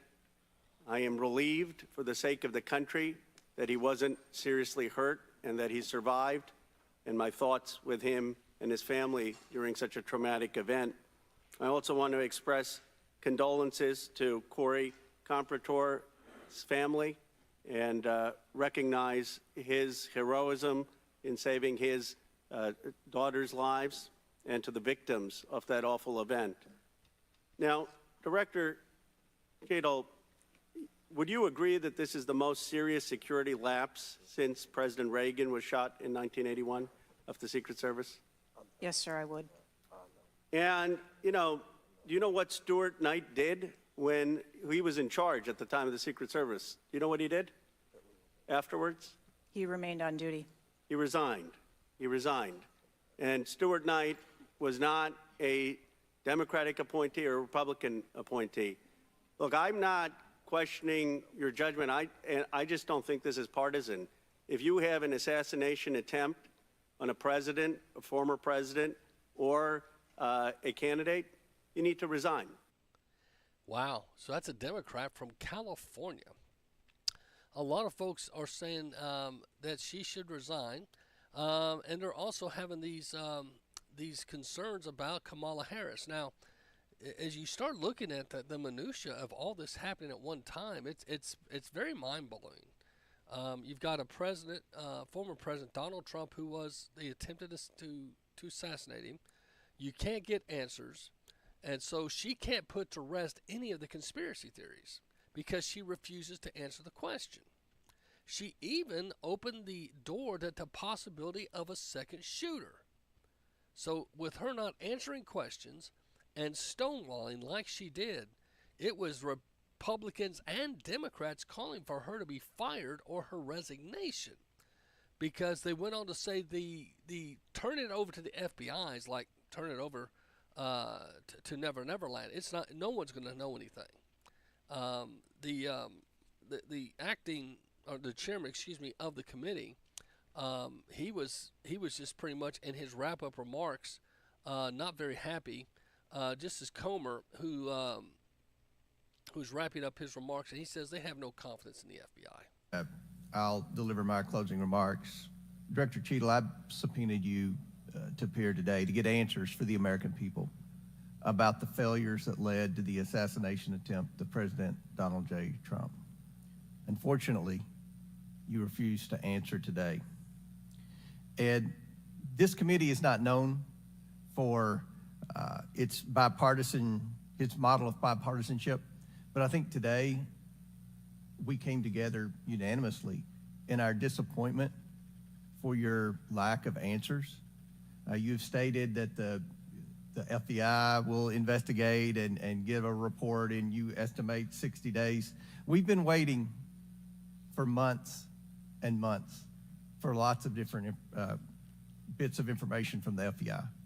We have no confidence in the FBI. The majority of this committee has no confidence in the FBI.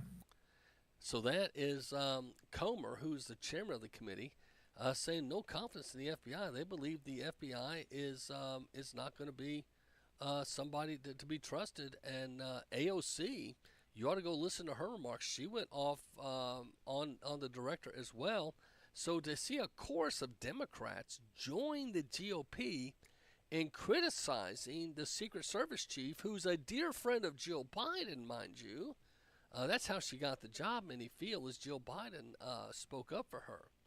So you've got all this going on, but then you have Kamala Harris, some say participating in a cover-up, if you want to say, because she knew the deal of Biden. Biden being now stepping out because of health concerns. Many feel Kamala is going to have a tough time explaining why she didn't do something about this. Just reports that Biden took so long to drop out of the race because he had doubts that Kamala Harris could take on Trump.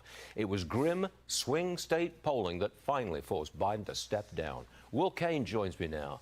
Will, I don't see a ringing endorsement for Harris at this point, do you?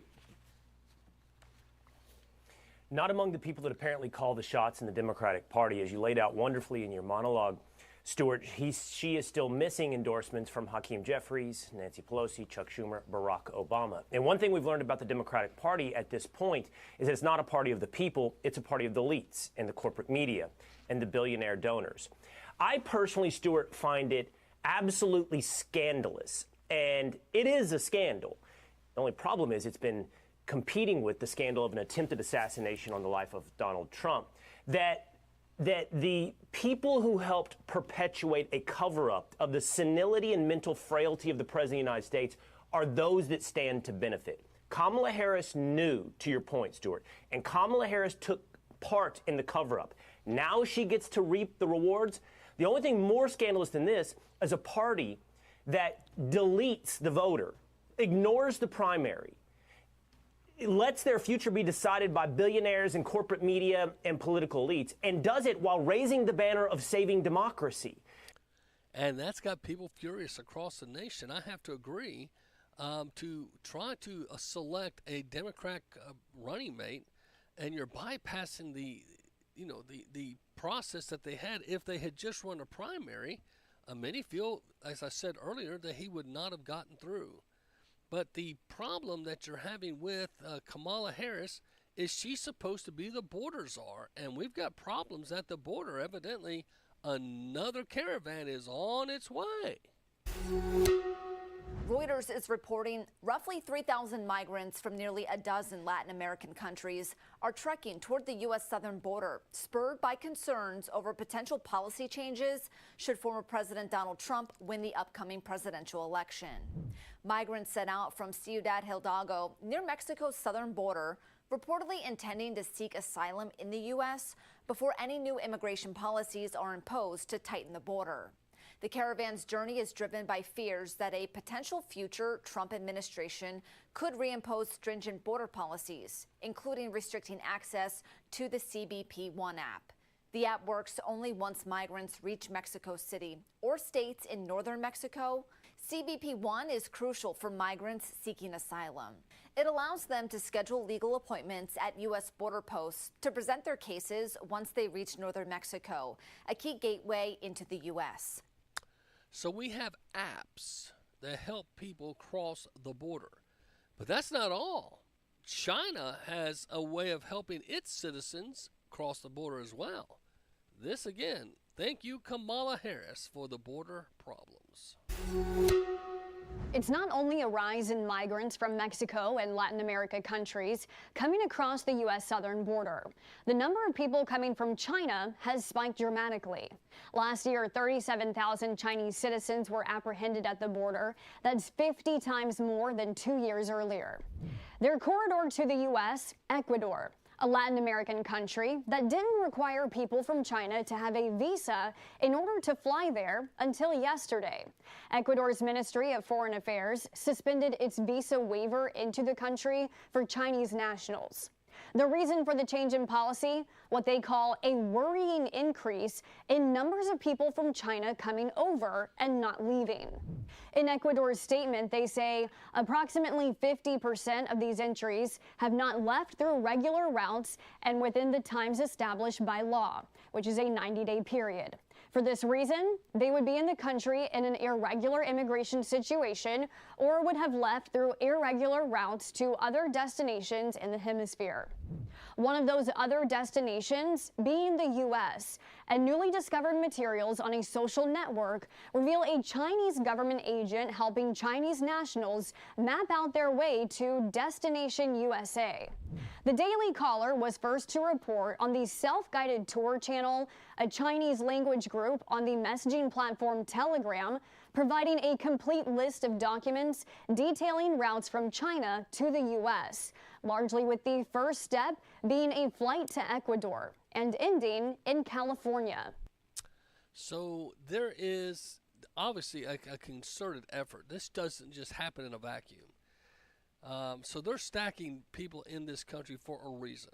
Do not think anything other than it's intentional. It's very intentional. And we don't know why, but this was Kamala Harris's baby to deal with, and I think she's dropped the ball big time, in my opinion. So anyway, well, more flights could be canceled, those dealing with the crisis that we just recently had. Delta Airlines is struggling to get back to normal after last week's global cyber software outage. The company canceled more than 1,000 flights Sunday alone after having already canceled 3,500 since Friday's CrowdStrike outage. Transportation Secretary Pete Buttigieg has issued a warning reminding Delta it has to provide customers with adequate assistance and refunds. In his statement, Delta's CEO apologized to impacted customers and said canceling flights is always their last resort. Well, it's nice that they're trying to take some responsibility, even though it comes across like a little too late, too many. Well, the fireman that gave up his life had a funeral service, and they paid respects. Corey Comparatore, the husband, father, and volunteer firefighter who lost his life at former President Donald Trump's campaign rally in Butler, Pennsylvania Saturday, was honored at a funeral Friday morning. Comparatore was shot and killed while he was in the crowd at Trump's rally listening to the former president speak before a gunman on a rooftop fired off several shots, grazing Trump's ear and striking 3 people. Comparatore was shielding his wife and family, protecting them from the bullets when he was struck and killed. Mourners gathered at Comparatore's church in western Pennsylvania to say their goodbyes to the father of 2. Wow. So people only knew the consequences of their actions. Sometimes people just don't think past their personal little rage or their personal little excuse for being upset. Russia claims warplanes. See what you think. Russia says 2 of its warplanes intercepted 2 U.S. military bombers that got near the Russian border over the Barents Sea in the Arctic. Russia's defense ministry said its military identified the U.S. planes as B-52H strategic bombers.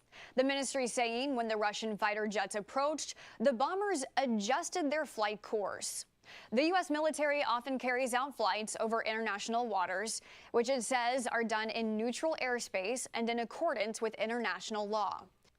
So you've got the, the Russians claiming that we somehow violated their space. I know a lot of us have a tough time believing any of that, but I don't know. Some people just look for things.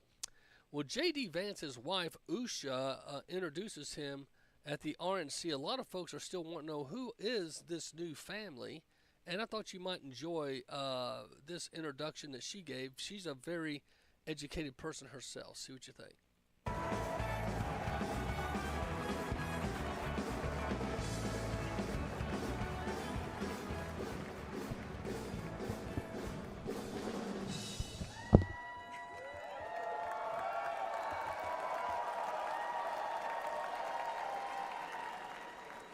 Good evening.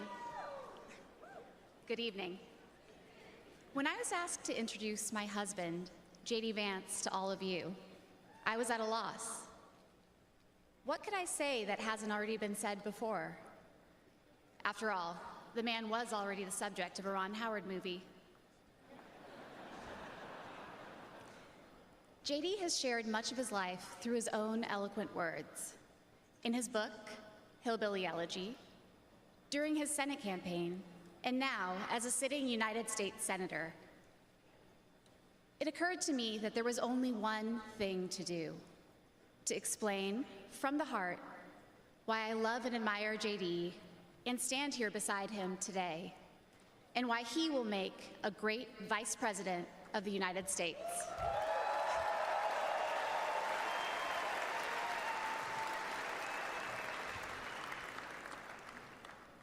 I met J.D. in law school when he was fresh out of Ohio State, which he attended with the support of the GI Bill. We were friends first because, who wouldn't want to be friends with J.D.? He was then, as now, the most interesting person I knew. A working class guy who had overcome childhood traumas that I could barely fathom to end up at Yale Law School. A tough Marine who had served in Iraq, but whose idea of a good time was playing with puppies and watching the movie Babe.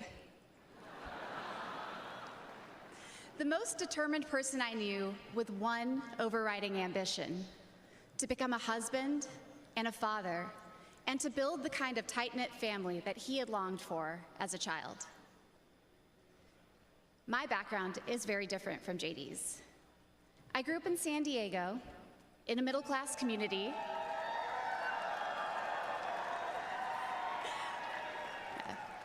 with two loving parents, both immigrants from India, and a wonderful sister. That JD and I could meet at all, let alone fall in love and marry, is a testament to this great country.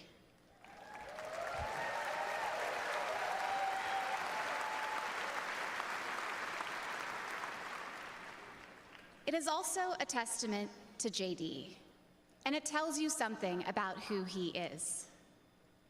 When JD met me, he approached our differences with curiosity and enthusiasm.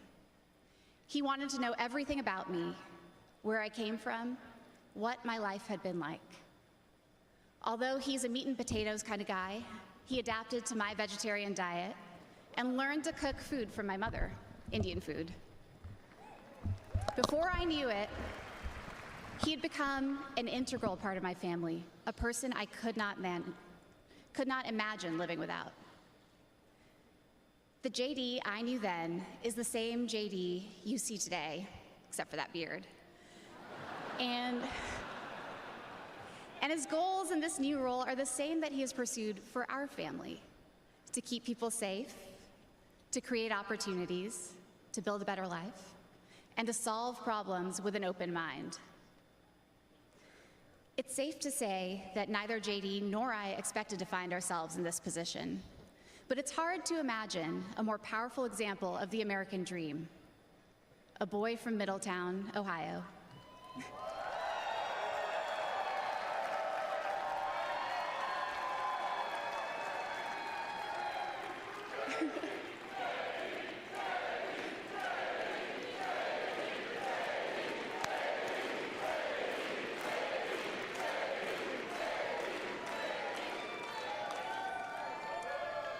Raised by his grandmother through tough times, chosen to help lead our country through some of its greatest challenges.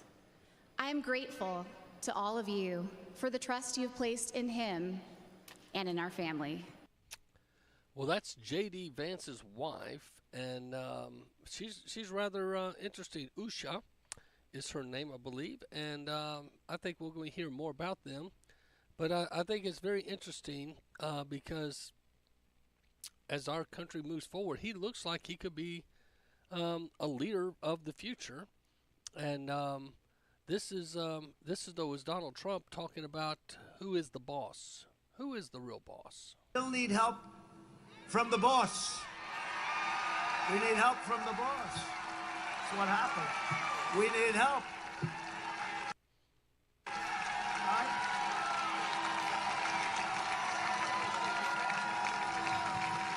Yeah, we need help. It's all right to say it. Now, they'll criticize me for that. How dare he say that? How dare he say that? No, I'll say it. I'll say it. I'll say it. Somebody said to me the other day, "You're the most famous person in the world by far." I said, "No, I'm not. No, I'm not." They said, "Yes, you are." I said, "No." They said, "Who's more famous?" I said, "Jesus Christ."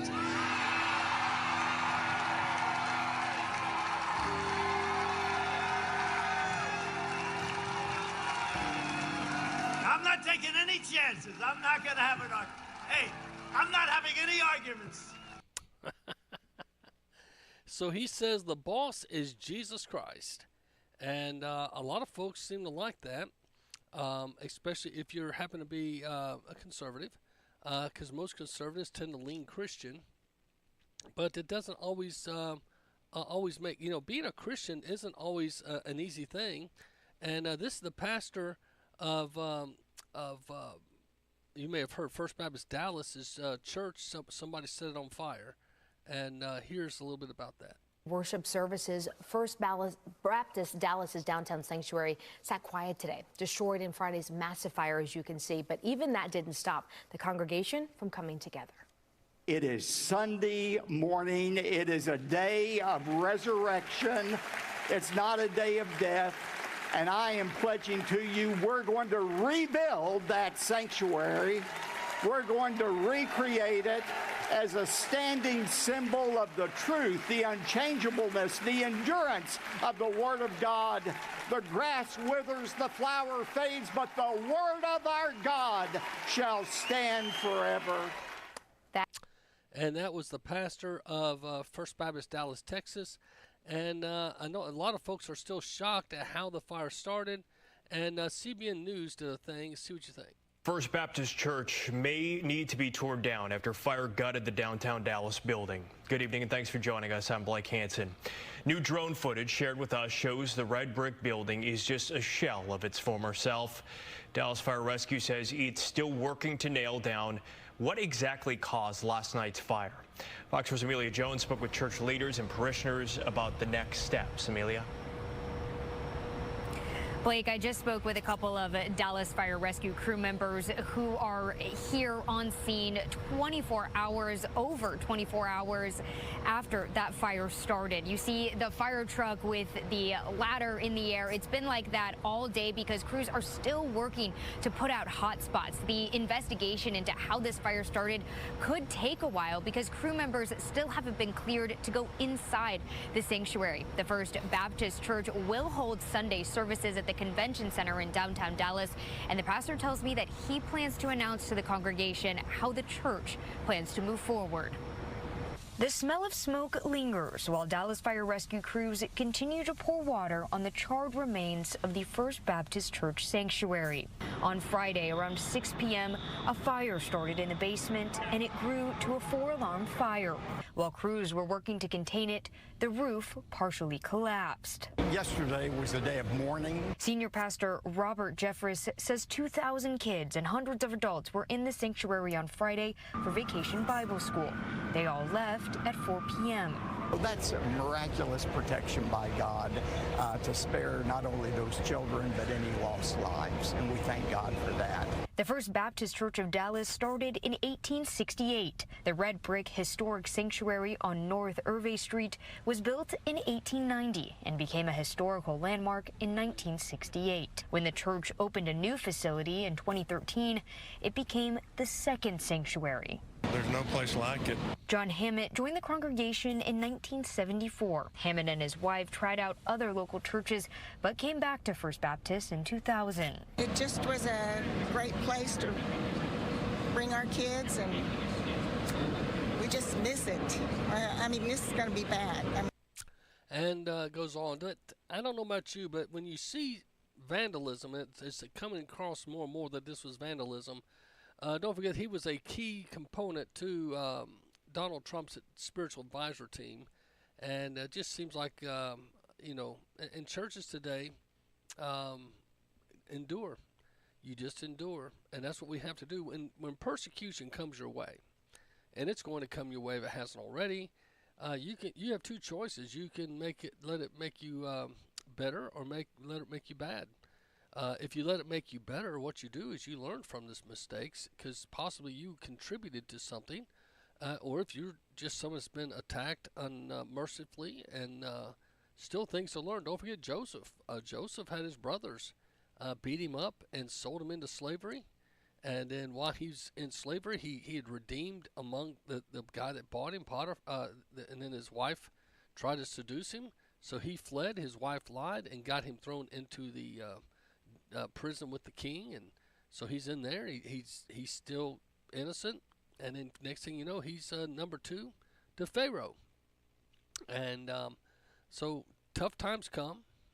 Tough times will come your way, and some of them right now may be in the middle of a tough time. And I just want to encourage you to stand tall, be strong, because we do not serve a God that doesn't listen. We serve a very personal, loving God.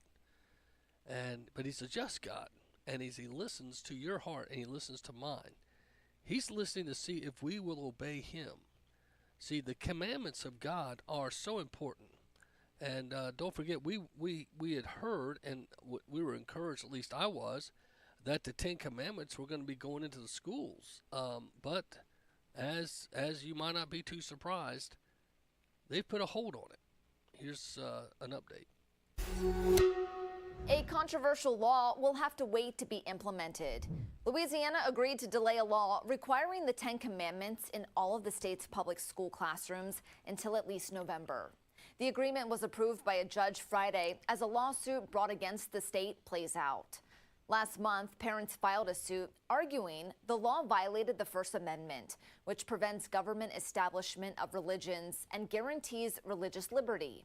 Proponents of the law contend the 10 Commandments belong in schools because they're historical and part of the foundation of U.S. law. Louisiana Governor Jeff Landry defended using taxpayer money to fight against lawsuits brought against the law in an interview with Nexstar Media. I think that the benefit of what we're trying to do certainly outweighs any of the expenditures out there. Landry used the attempted assassination of former President Donald Trump to further make his case. Maybe if the 10 Commandments were hanging on Clark Cooper's wall in the school that he was in, maybe he wouldn't have took a shot at the president. Good point.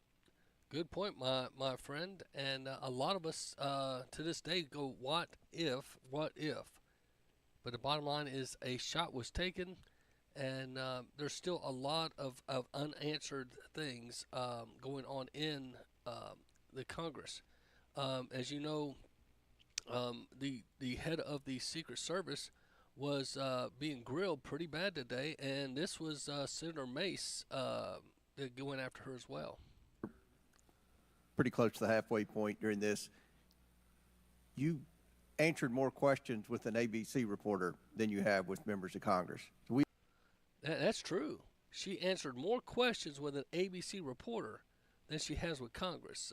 The Secret Service chief did nothing but avoid answering questions today. We have a lot more questions. The American people are demanding that we get answers to those questions, and that's what the purpose of this hearing is today. So I'm sure a lot of the questions that have already been asked are going to be asked again, and hopefully we can get some answers to those questions. I strongly implore you to answer those questions. You're here with a subpoena, and we expect you to answer the questions. Chair now recognizes Ms. Mace from South Carolina. Thank you, Mr. Chairman. Director Cheadle, the American people are watching, and they're wondering if there are any questions you can answer honestly today. So, Director Cheadle, I have a series of questions, very specific questions. I want very specific answers. Most of my questions are going to demand a yes or no answer. Do you understand? I do. Okay, my first question. Both sides of the aisle today have asked for your resignation. Would you like to use my 5 minutes to draft your resignation letter, yes or no? No, thank you. Was this a colossal failure? It was a failure. Yes or no? Was it a colossal failure is the question, yes or no? I have admitted this is a terrible... This is a yes or no series of questions. Was this a colossal failure, yes or no? Yes. Was this tragedy preventable, yes or no? Yes. Has the Secret Service been transparent with this committee? Yes. Would you say the fact that we had to issue a subpoena to get you to show up today as being transparent, yes or no? I have always been yes eager to or no? come You didn't and want to talk answer to the question. committee. We had to issue a subpoena to get you to show up today. That is not transparent, by the way. So that is the kind of tension that mounted because she would not answer the questions. She kept avoiding or dodging or saying the FBI, check with the FBI, and a lot of folks just were not taking it, and this is a brief summary. President Donald Trump on July 13th is the most significant operational failure of the Secret Service in decades. I take full responsibility for any security lapse of our agency. Have you provided all audio and video recordings in your possession to this committee, as we asked on July 15th, yes or no? I would have to get back to you. That is a no. You're full of shit today. Were you guessing or lying when you said you didn't turn down requests from President Trump's detail? So what I can tell you is that for the event in Butler, there were no requests that were denied. As far as requests... Well, maybe they got tired of asking.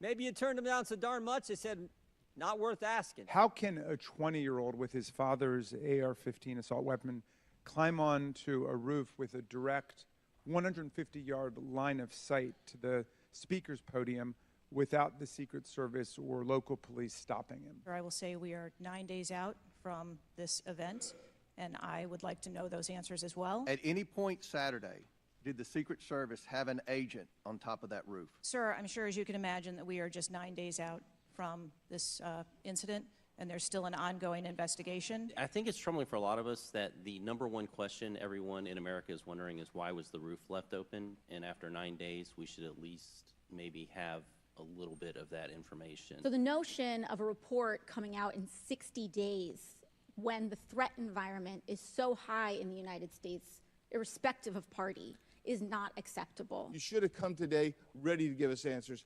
I call upon you to resign today. Would you like to use my 5 minutes to draft your resignation letter, yes or no? No, thank you. People just assume that whoever is in charge takes full responsibility when there's never been, at least on this magnitude and scale, this sort of failure. So when members ask you, are you going to resign, and you say you have no intention to, they are perplexed, like many people who watch what's going on. Not only should you resign, if you refuse to do so, President Biden needs to fire you. It is my firm belief, Director Cheadle, that you should resign. I just don't think this is partisan. If you have an assassination attempt on a president, a former president, or a candidate, you need to resign. Was there a stand-down order, Ms. Cheadle? Was there a conspiracy to kill President Trump? Absolutely not. Then how did this happen? And why are you still sitting here not turning in your letter of resignation? You are responsible for the loss of a life and the shooting that took place on President Trump. You do need to resign. This is bipartisan. Now, that was just a collage of the shabammer. Cheadle just stood there, and at times her body language showed defiance, petulance.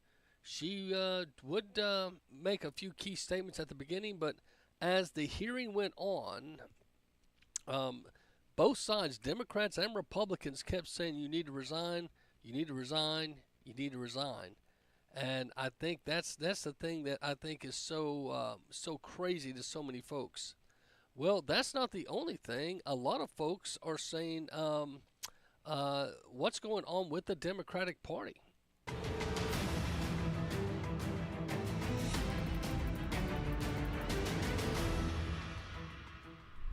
No presidential candidate has ever dropped out of the race this close to Election Day. So the Democratic Party has some serious questions to answer, starting with who's at the top of their ticket. So let the chatter begin. A lot of noise surrounded West Virginia Senator Joe Manchin, who is retiring from the Senate in January. He left the Democratic Party in May. Several news outlets talked with their anonymous sources about Manchin potentially coming back to the party and throwing his hat in the ring to run as a more moderate Democrat. And while there were plenty of headlines and rumors about his potential run for president in 2024, he has since shut those down. Manchin telling CBS News Monday morning he is not running for office, nor will he be anyone's running mate. And that's how fast the news cycle changes. Headlines out just hours apart from the others, announcing Manchin isn't the guy as the party searches for its new leadership after this weekend shakeup. It's probably something you can expect to see a lot of this week, speculation over who will be the new Democratic nominee. President Joe Biden endorsed Vice President Kamala Harris, and Hillary Clinton threw her support behind Harris too. Former President Obama, as well as Manchin, have not endorsed Harris as of Monday morning, as a full consensus isn't quite there. The party's next question to answer, who will complement the ticket as VP? There's already names being thrown out for that spot too, largely lawmakers from swing states to try and rope in that support. There's lots of decisions to be made in the Democratic Party and less than a month to do so. Right now, options remain open until the Democratic National Convention the week of August 19th, when the new Democratic ticket will be solidified. I'm Kara Rucker. Hey, thanks for watching our news update all the way to the end. If you like stories President like Biden this, over download the our weekend mobile. endorsed Vice President Kamala Harris to replace him as the Democratic Party's 2024 nominee. Now, should Harris lock down the nomination at the Democratic National Convention next month, who will be her running mate. Several Serving names you have been clarity floated, through and here are some of them. First-term Pennsylvania Governor Josh Shapiro. He quickly threw his support behind Harris Sunday after Biden's announcement saying the road to victory in November runs right through Pennsylvania, where this collective work began. I will do everything I can to help elect Kamala Harris as the 47th President of the United States. Shapiro served as his state's Attorney General before defeating Republican Doug Mastriana in 2022's gubernatorial race. The swing state governor noted that he's known Harris for more than 2 decades, as they've both been prosecutors who have fought for the people. Shapiro. Many don't think he could be the guy, though, because he's Jewish, and so much of the party has become pro-Palestine. And the interesting thing is you've got Gretchen Whitmer, the Michigan governor, and the Pennsylvania governor. They, they're kissing cousins. But Michigan is strong Muslim now, very strong. There's actually parts of Michigan where you don't. They have Sharia law. Police officers don't even go in there. They've completely taken over and done their own community law, which is not legal, but they're letting it happen. So you're going to have to deal with that. So Michigan, you would look if you make Shapiro, Trump will win Michigan. It'll be a protest vote. Michigan's governor said she won't be her running mate already, so you're not getting her. So, but they're trying to get someone if you can, in the Rust Belt there, because J.D. Vance from Ohio, Donald Trump picked a great guy because he's right there in the midst of the Minnesota, the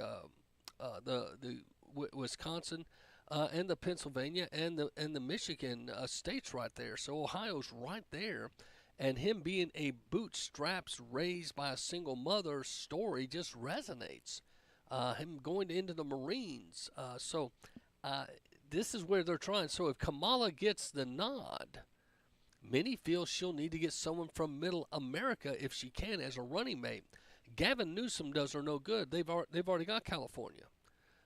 So it's going to be interesting to see who Kamala picks to try to help shore up some support.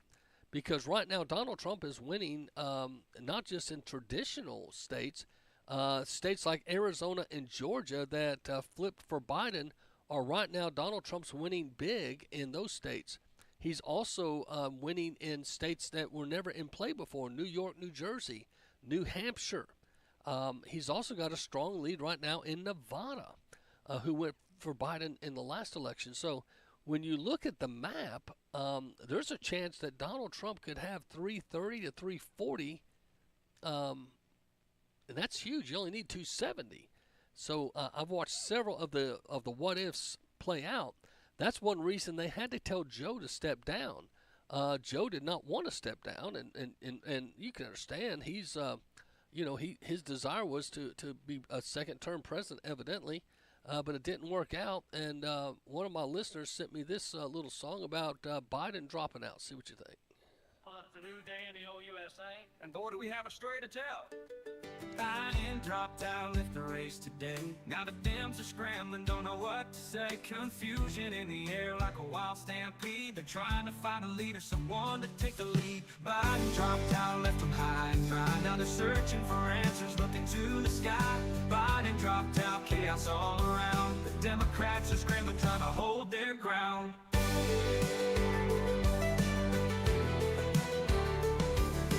Phones are ringing, plans are falling through. Who's gonna step up? They ain't got a clue. Trump stands tall, our country shining light, leading us with courage, fighting for what's right. We're taking our country back. We're taking our country back. Hold politicians accountable, their lives unwind for a future where truth defines. Biden dropped out, left them high and dry. Now they're searching for answers, looking to the sky. Biden dropped out, chaos all around. The Democrats are scrambling, trying to hold their ground. That's a cute little song. Biden dropped out. You can go check it out on YouTube. It's about 3 minutes and 38 seconds long. Another new one is Shot Heard Round the World by Trump Latinos.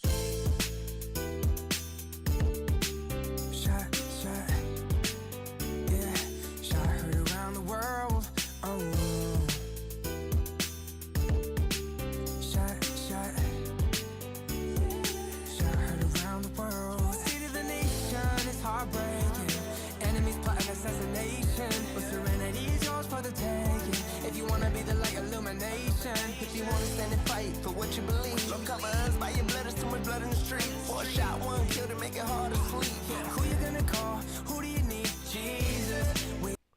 maybe you need Jesus. So anyway, shot heard around the world by Trump Latinos.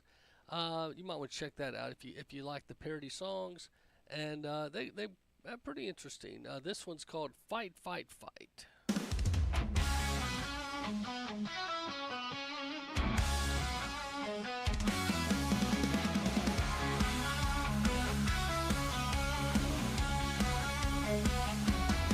Impeached twice, arrested 4 times, 91 charges they tried to undermine.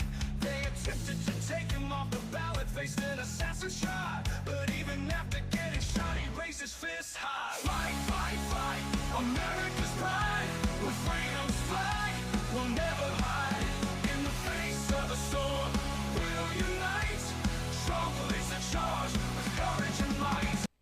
So, fight, fight, fight. Of course, the famous lines of Donald Trump when he came up after being shot at by the assailant. I think it got a lot of folks excited. Now, Joe Biden, as many of you know, it's been said he stepped down from running for re-election. The Federalist has, if Biden cannot run for office, then he cannot remain in office. Democrats successfully launched a soft coup against President Joe Biden after his senility became a political liability. Now, he had, don't forget, hiding Biden in 2020. Many folks feel like Joe Biden has been, this cognitive issues way before 2020. But this is Donald Trump prophesying July 4th of this year that Biden be gone. Today, we celebrate our Independence Day. How did I do with the debate the other night? Amazing. He kicked that old broken down pile of crap. Yeah. It's a bad guy. He just quit, He's quitting the race. Is that right? Yep, I got him out of the race. Good job. And that means we have Kamala. I think she's going to be better. She's so bad. She's so pathetic. It's so amazing. It's just so bad. So. Now, this is Donald Trump on a golf course July 4th saying that Biden's gone and they're going to be dealing with Kamala. Now, Reuters said Trump's false claims have driven Biden from the race are not true. The Daily Beast also reported, and so many others. But it was. I can't imagine. But can you imagine that guy dealing with Putin and the president of China, who's a fierce person? He's a fierce man, a very tough guy. And they see him, they can't. But they just announced he's probably quitting. Good. Very good. Yeah, that's amazing. You just keep knocking him out, right? That's it. Okay, I can first. A sharp turn for history, as President Biden announced at 1:46 p.m. there would be no last campaign for him. I believe it is in the best interest of my party and the country for me to stand down and to focus solely on fulfilling my duties as president for the remainder of my term. So Biden did step down, so Trump was talking some truth. And here is Sky News about the whole deal. See what you think. This is from Australia, by the way. Now, I just referred to this a moment ago, folks. This will give you an idea of how nasty the campaigns are about to get. But the Republicans, as they said last week, they were already starting to zoom in on Kamala Harris as their likely opponent. Well, the first political attack ad against her has just aired. Let's take it. Kamala was in on it. She covered up Joe's obvious mental decline. Our president is in good shape, in good health, tireless, vibrant, and I have no doubt about the strength of the work that we have done. But Kamala knew Joe couldn't do the job, so she did it. Look what she got done. A border invasion, runaway inflation, the American dream dead. They created this mess. Kamala owns this failed record. And she does, and Kamala's not a hero at all. Now, some people say, was Joe Biden really that bad? Well, let me ask you this. If you have the gift of tongues, can you interpret this? America is a nation that can be defined in a single word. I was going to put him... America is a nation that can be defined in a single word. I was going to put him... America is a nation that can be defined in a single word. I was going to put him.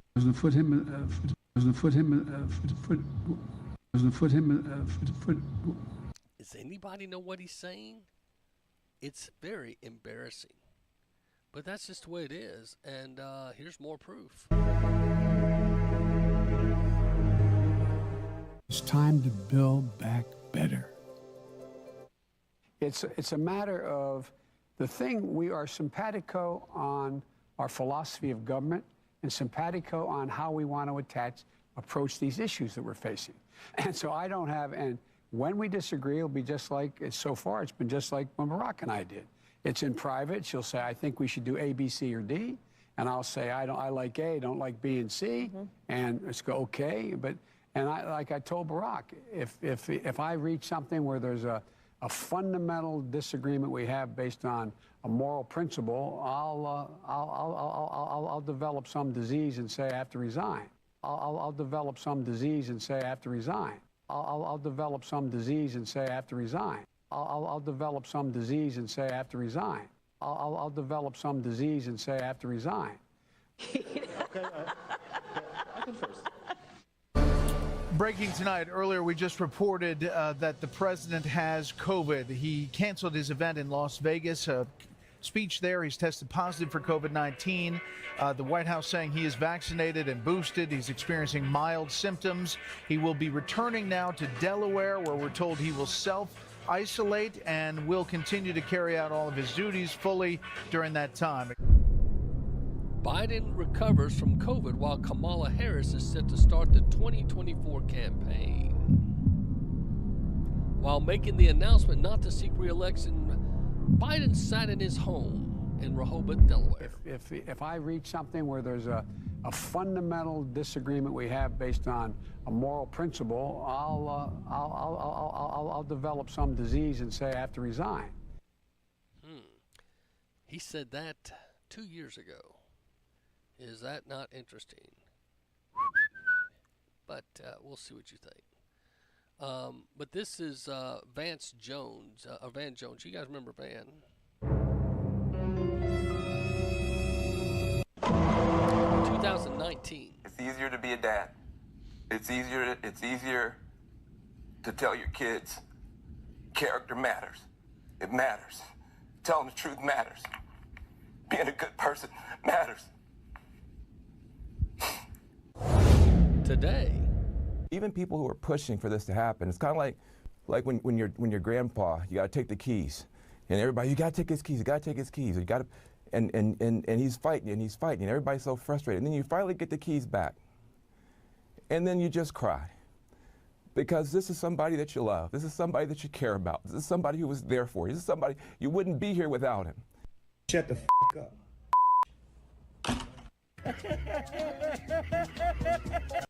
So Van Jones from 2019 saying it's a wonderful thing that Biden got elected, to then saying take the keys away as if he was the old grandpa in the room. As we get ready to close, I just want to remind you about the Hulkster. The Hulk spoke at the GOP convention. But what happened last week when they took a shot at my hero? And they tried to kill the next president of the United States. Enough was enough. And I said, let Trumpomania run wild, brother. Let Trumpomania rule again. Let Trumpomania make America great again. But what? That was the Hulk. You probably saw or heard that. Well, guys, been a great day. This is Monday. Be in prayer. Biden does have COVID. I don't know if he's aware. His resignation was on the web today, but if you notice, there's no presidential seal.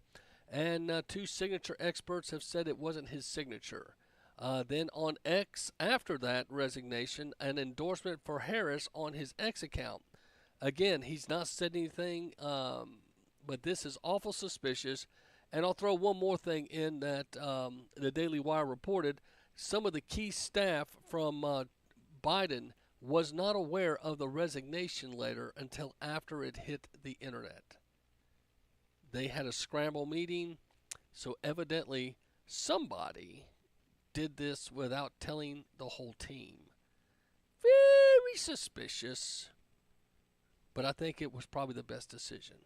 We'll see what happens in the days ahead. But I think we're going to see probably a move to maybe have him 25th. I don't know. But I'll be back tomorrow. This is Biden Dropout. It's a new day in the old USA, and boy, do we have a story to tell. Biden dropped out, left the race today. Now the Dems are scrambling, don't know what to say. Confusion in the air like a wild stampede. They're trying to find a leader, someone to take the lead. Biden dropped out, left them high and dry. Now they're searching for answers, looking to the sky. Biden dropped out, chaos all around. The Democrats are scrambling, trying to hold their ground.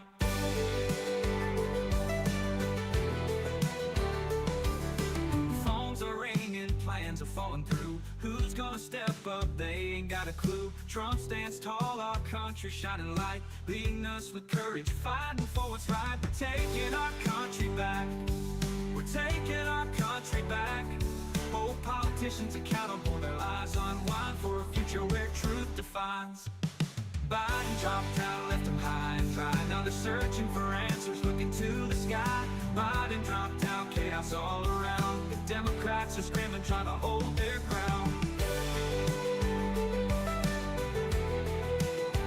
Biden dropped out.